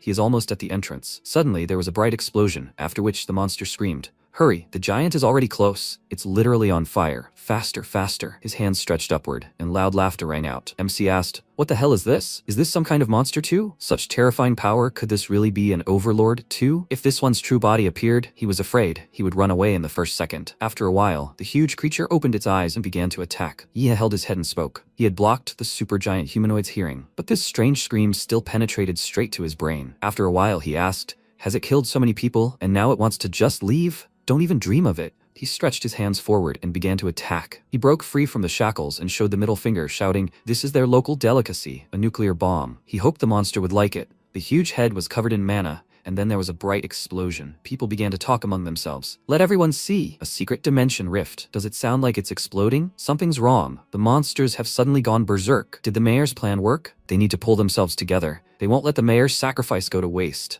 Their city can still be saved. The remains of the blood-eyed ape were finally destroyed by a giant nuclear bomb, leaving a flood of monsters pouring through the secret dimension rift, and the martial artists of An City gradually destroyed the remaining creatures. The siege lasted a whole day until they killed all the monsters. Only then did the tired warriors stop. This battle was won, but at what a terrible cost. Nearly 80% of the masters and soldiers were killed or wounded. The secret dimension Swan Lake, the site of the previous nuclear explosion. MC was lying in a huge crater when he suddenly opened his eyes and asked how long he had been unconscious. Although he had poured all his energy into the supergiant humanoid to cause a nuclear explosion, the place was already full of nuclear radiation and residual energy from nuclear fission. You could say he's recharging after exhausting all his energy. The battle was fierce. The mayor rushed into action, lured the blood-eyed monkey into the blast zone, and destroyed it. Thanks to this, he was able to take advantage of this and use self-destruct to finally blow up this monkey before it could escape. His infinite monster gene is strong, but it's still no match for an Overlord-class monster. This victory is simply a stroke of luck, clever use of his advantages, and the will of fate. Given enough time, he could eventually reach the pinnacle of the Xia Kingdom's combat power. But this rebellion in the secret dimension has taken up a lot of his time. It's unknown when the chance to obtain a new gene will arise, and it's not a given that it will be rare. Fusion with the Daimal gene is the fastest way for him to become the strongest. Therefore, all that remains is to speed up the collection of plant-type magic cores that are compatible with this gene. There is also the Xuanhuang martial art. Since the infinite monster gene allows him to cheat, he must definitely master this supernatural master system. Although the development period of Xuanhuang's skills is relatively long compared to the gene's abilities, their potential is very high. After all, this is a cultivation system for the world of high martial arts. Perhaps he was thrown here for a specific purpose. A month after the city's siege, a monument to Huang Qing stood on the street. MC sat on a bench and watched a video on his phone. A voice reported that 18 cities had been attacked by monsters, 12 of which had completely fallen. A secret S-level dimension had appeared in Guanshan City, and the entire city was shrouded in an impenetrable gray haze. The national organization Great Dragon Xia dispatched 30 Xuanwu fighters and 5 top-level masters under the leadership of Grandmaster Du Jingmin to investigate. This invasion of a wave of monsters was unusual. Even a secret S-level dimension had appeared. The strongest martial artist and protector of his state, Fu Hongsheng, was forced to linger at the border of the secret dimension and died. He personally entered Guanshan City, and 8 hours later, seriously wounded,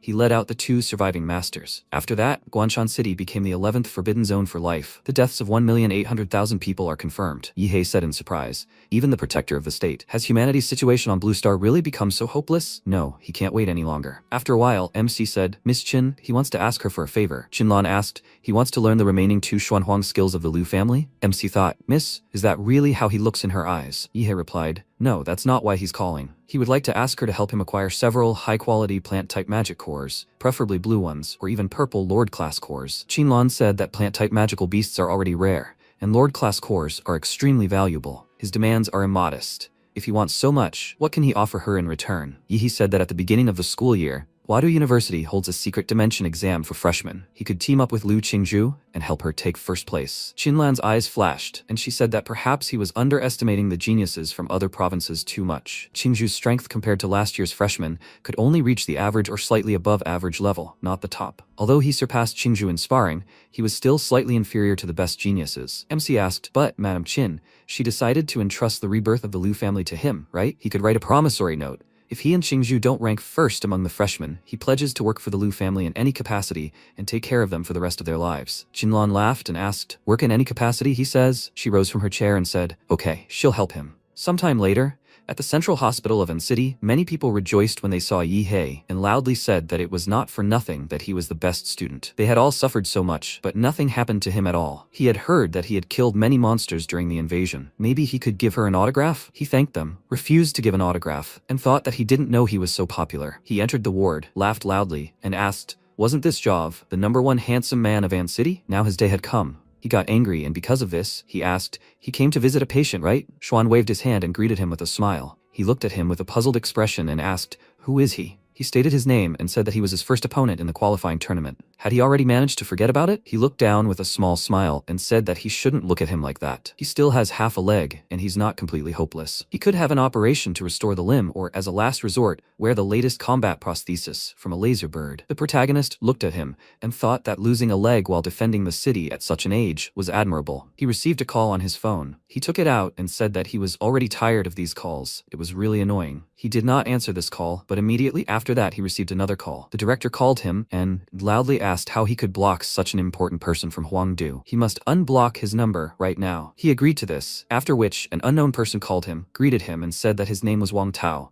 He was from the admissions office of Huangdu University. He was calling to inform him that an academic year would start a month earlier. A special train would come for him in 3 days. Does he have any wishes? Jove also received a call, and the person said that it was Teacher Liu from the admissions office of Huangdu University. MC said he would trust the university's plan. He thanked the teacher and said he understood everything and would definitely be on time. Xuan looked at them with a slightly surprised expression and thought that they were both talented. It seemed he should lie on the floor instead of on the bed. He said with a serious expression that, however, He still needed to do one more thing first. A few days later, at the site of the nuclear explosion in Swan Lake, he sat there and thought that since the giant cloud resulting from the nuclear explosion had thrown hundreds of tons of dust into the atmosphere, the sky for several kilometers was shrouded in thick gray clouds, plunging the world below into eternal night. He opened his eyes and the system reported that his overall physique was 27 points. Demola's crazy flame gene, compatibility 39%, supergiant humanoid compatibility 90%. He stood up and said that after the battle with the blood-eyed monkey, his compatibility with Demola's crazy flame had increased by 1.5%, which was very good. Considering the local nuclear radiation and residual decay energy, this is a true training paradise. His compatibility has increased by another 6 points in these 3 days, which is incredible progress. He jumped very high and said that, unfortunately, it was time for him to go. After some time, the station announced, "Dear passengers, train G6666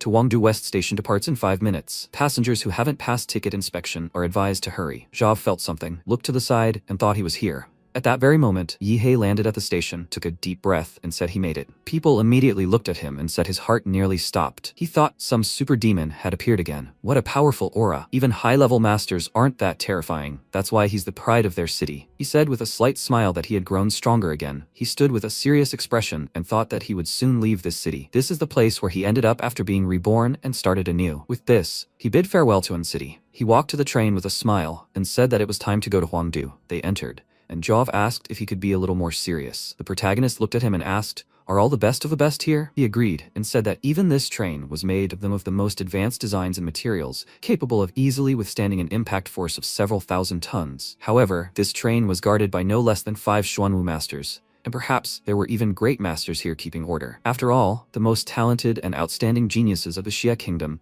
sat inside the train. He thought he had used his intuition to detect them. Indeed, there were several strong people among them, but no more than 5 could withstand more than 3 of his blows. An alarm was suddenly sounded, and they said that the Huangdu train was attacked by an unknown enemy. The faculty is conducting an investigation. Students must immediately leave the carriage and not engage the enemy. People were surprised by this and said that this can't be true. Who would dare attack Huangdu University? Maybe they are just being tested? This is not necessarily true. Now the Xia Kingdom is weakened. The state defenders are undergoing treatment. Du Jingming, one of the 3 great masters protecting the country, has disappeared. Many masters and warriors of Xuanwu died in Guanshan City and other cities during the monster attack. It is not surprising that the countries previously suppressed by the Xia Kingdom began to stir. Zhav took out his sword, looked to the side and asked what he thought about this. MC sat quietly in his seat and said that this infuriated him. He had been training a lot for the past few days and just wanted to rest. He stood up and said with a smile that they should go find out what was going on there. He walked down the carriage where he met a guy and loudly asked, "What happened there?" Freshman Zhou Jingxian said loudly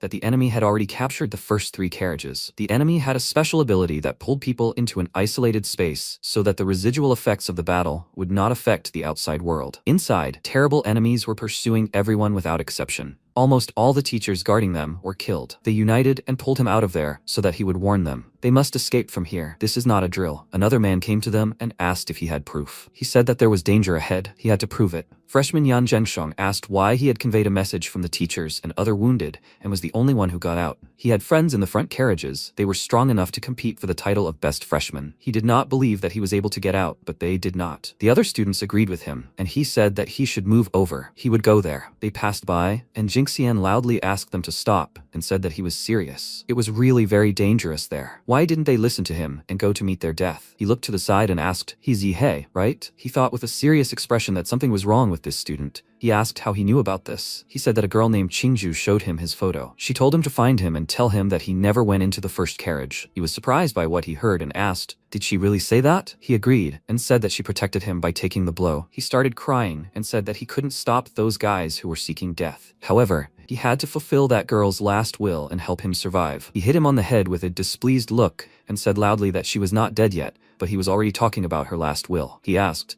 "Does he still want to go?" He loudly agreed and said that he had promised her parents. He stood in the aisle, loudly refused and said that he would not let him pass. He calmly asked how he, such a pathetic person, was even accepted into Huandu. He called Jove, and he immediately took out his sword, filled with energy. He began to attack him with energy, but Jingxian reflected it and loudly said that he was here trying to save them. Why are they immediately grabbing weapons? How can such a good girl be acquainted with bandits like them? The protagonist kicked him in the stomach and told him to shut up. He was very badly hurt by his blow, surprised by its power, and said that they were on completely different levels. They immediately ran to another car after that. They came to a portal, and he said that this was probably the entrance to the so-called isolated space. He decided to check it out and threw the suitcase into this portal. He looked at it with a thoughtful look and thought that there was no reaction, not a single sound, and even his field could not detect the energy inside. A whole horde of first-year students just ran here. Apparently, they have already entered inside. He ran inside and called him to follow him. He found himself in an unknown space with a staircase leading to bright energy, found it strange, and asked who did this. He entered with Jov, but it disappeared. He ran forward towards the light and said that he needed to get to this first. He found himself in a ruined city and asked,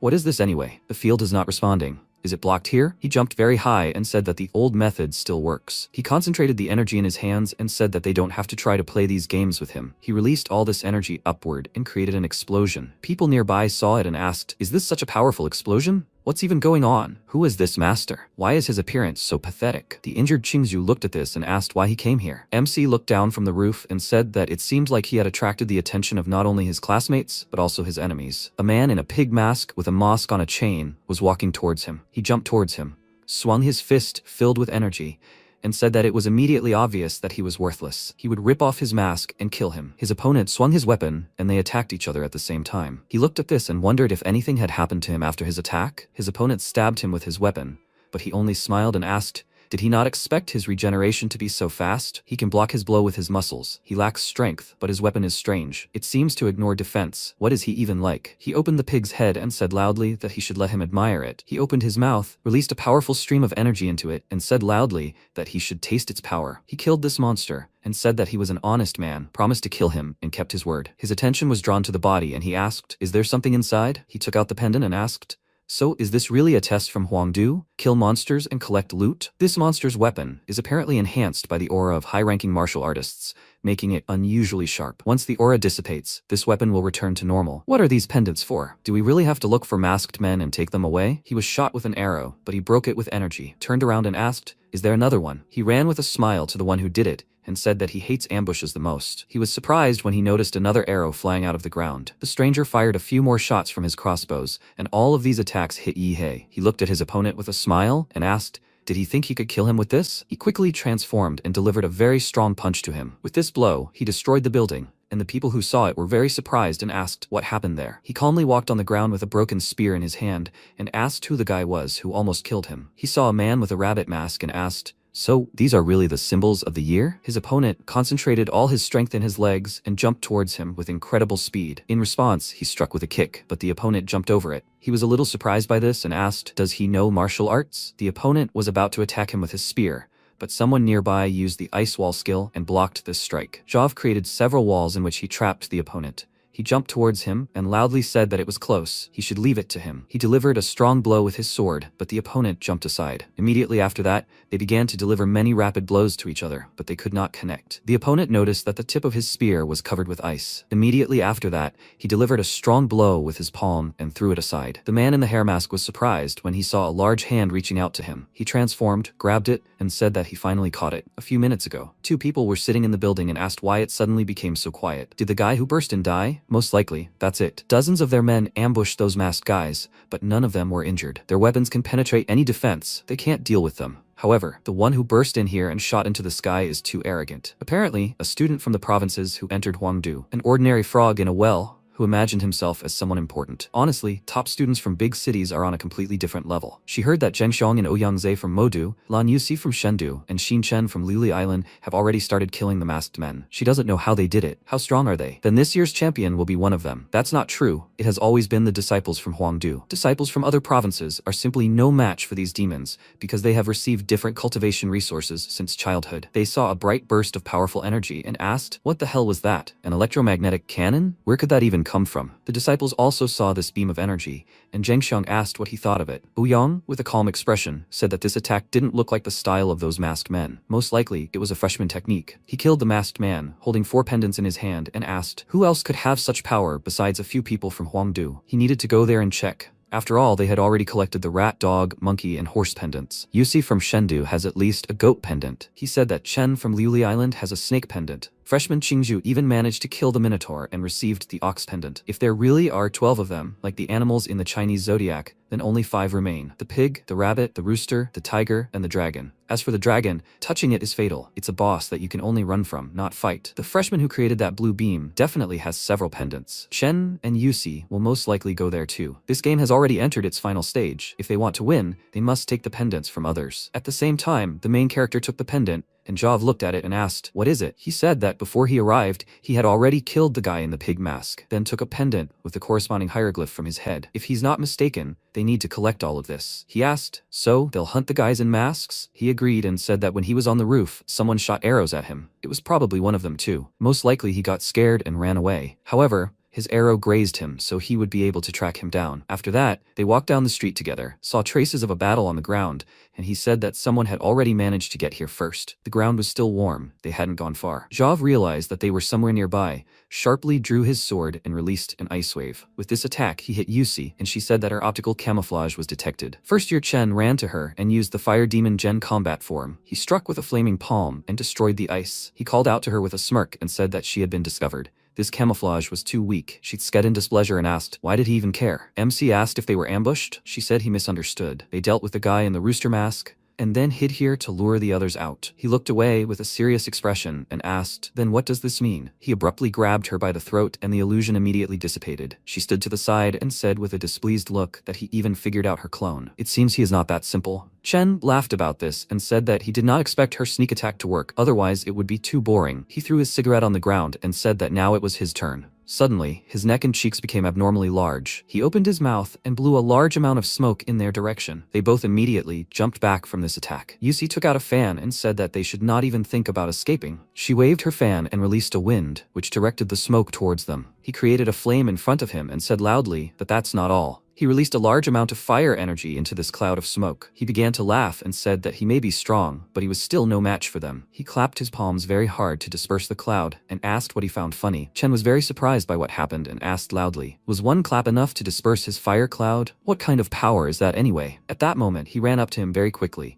used the blocking fist technique, and delivered a very strong blow. Because of this, he was thrown several meters to the side. Yusi was very worried about this and thought that right now, they didn't have any techniques that could promote them to master rank. They were stuck at the apprentice level, and their physical strength was sealed by some kind of membrane. Even if the students from Huangdu had a higher limit at the apprentice master stage, they still couldn't rise above it. However, this guy wasn't even at the freshman level. She saw that her legs were frozen in ice and thought that she had completely forgotten about the other guy. Even together with Chen, they couldn't defeat one of them, let alone two. She held her fan and thought that continuing this fight was pointless. She broke the ice at her feet with a wind, jumped, and thought that she should run from here. Yihei grabbed her leg, knocked her to the ground, and swung his fist to attack her. She managed to activate a secret technique at the last moment, creating several clones that ran in different directions. He started laughing with a wide grin and asked, "Is she trying to escape?" He released several energy creatures that grabbed all of her clones, and she couldn't move. He said with a wide grin that she couldn't fight or run away, so she would have to accept her fate. She gave in and said that he could take her pendants. He said with a smirk that if she had done it right away, nothing would have happened. She needs to tell him everything she knows. She said that to win this challenge, she needed to collect all 12 pendants. Since they were already at the finish line, even if he himself didn't go to take them, other students would come and try to take them from him. Ouyang and Zhengshang from Modu, they were the best among the first years. It seemed they had already stolen quite a few pendants. She smiled and said that if he wanted, she would take him to them. She thought that she wouldn't be able to win anyway, so at least she could pit them against each other. He said with a smile that she doesn't need to worry about it. By the way, he likes her fan. At the same time,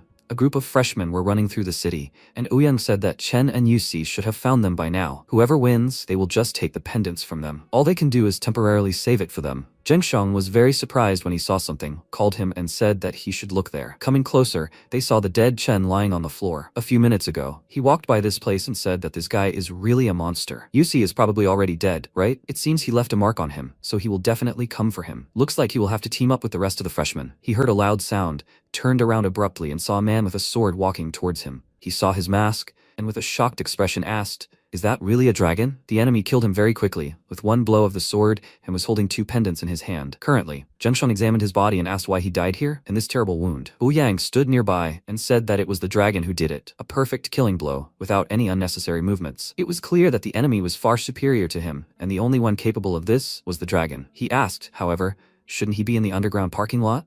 so he took 20 people with him to find him. In the end, they encountered the dragon, and only the 2 of them managed to escape. He still can't believe that this man actually killed the disciples. Shouldn't this be a normal test? However, this blood doesn't look fake at all. He started to panic because of this, and Zheng Sheng asked, what should they do now? It looks like his pendants have already been taken. He said that the dragon could leave the parking lot because they fulfilled the condition. For example, killed all the other masked people. Then this final boss can remove the restrictions and act freely. Just as ordinary masks hunted the freshmen, the dragon hunts those with pendants. With a serious expression, he began to emit energy and said that it was impossible to fight him, so they should take the remaining pendants from the others first. Ouyang transformed, wings appeared on his back, and he said that now they need to send a signal, attract other pendant owners and fight them. He flew up and released bright energy to attract attention. At the same time, somewhere in the dead city, Qingzhu was sitting near the building and said that she was on her way to Huangdu University, but inexplicably, she was drawn into this eerie dead city. Many freshmen were killed by the man in the dragon mask. Together with another survivor, they met a teacher,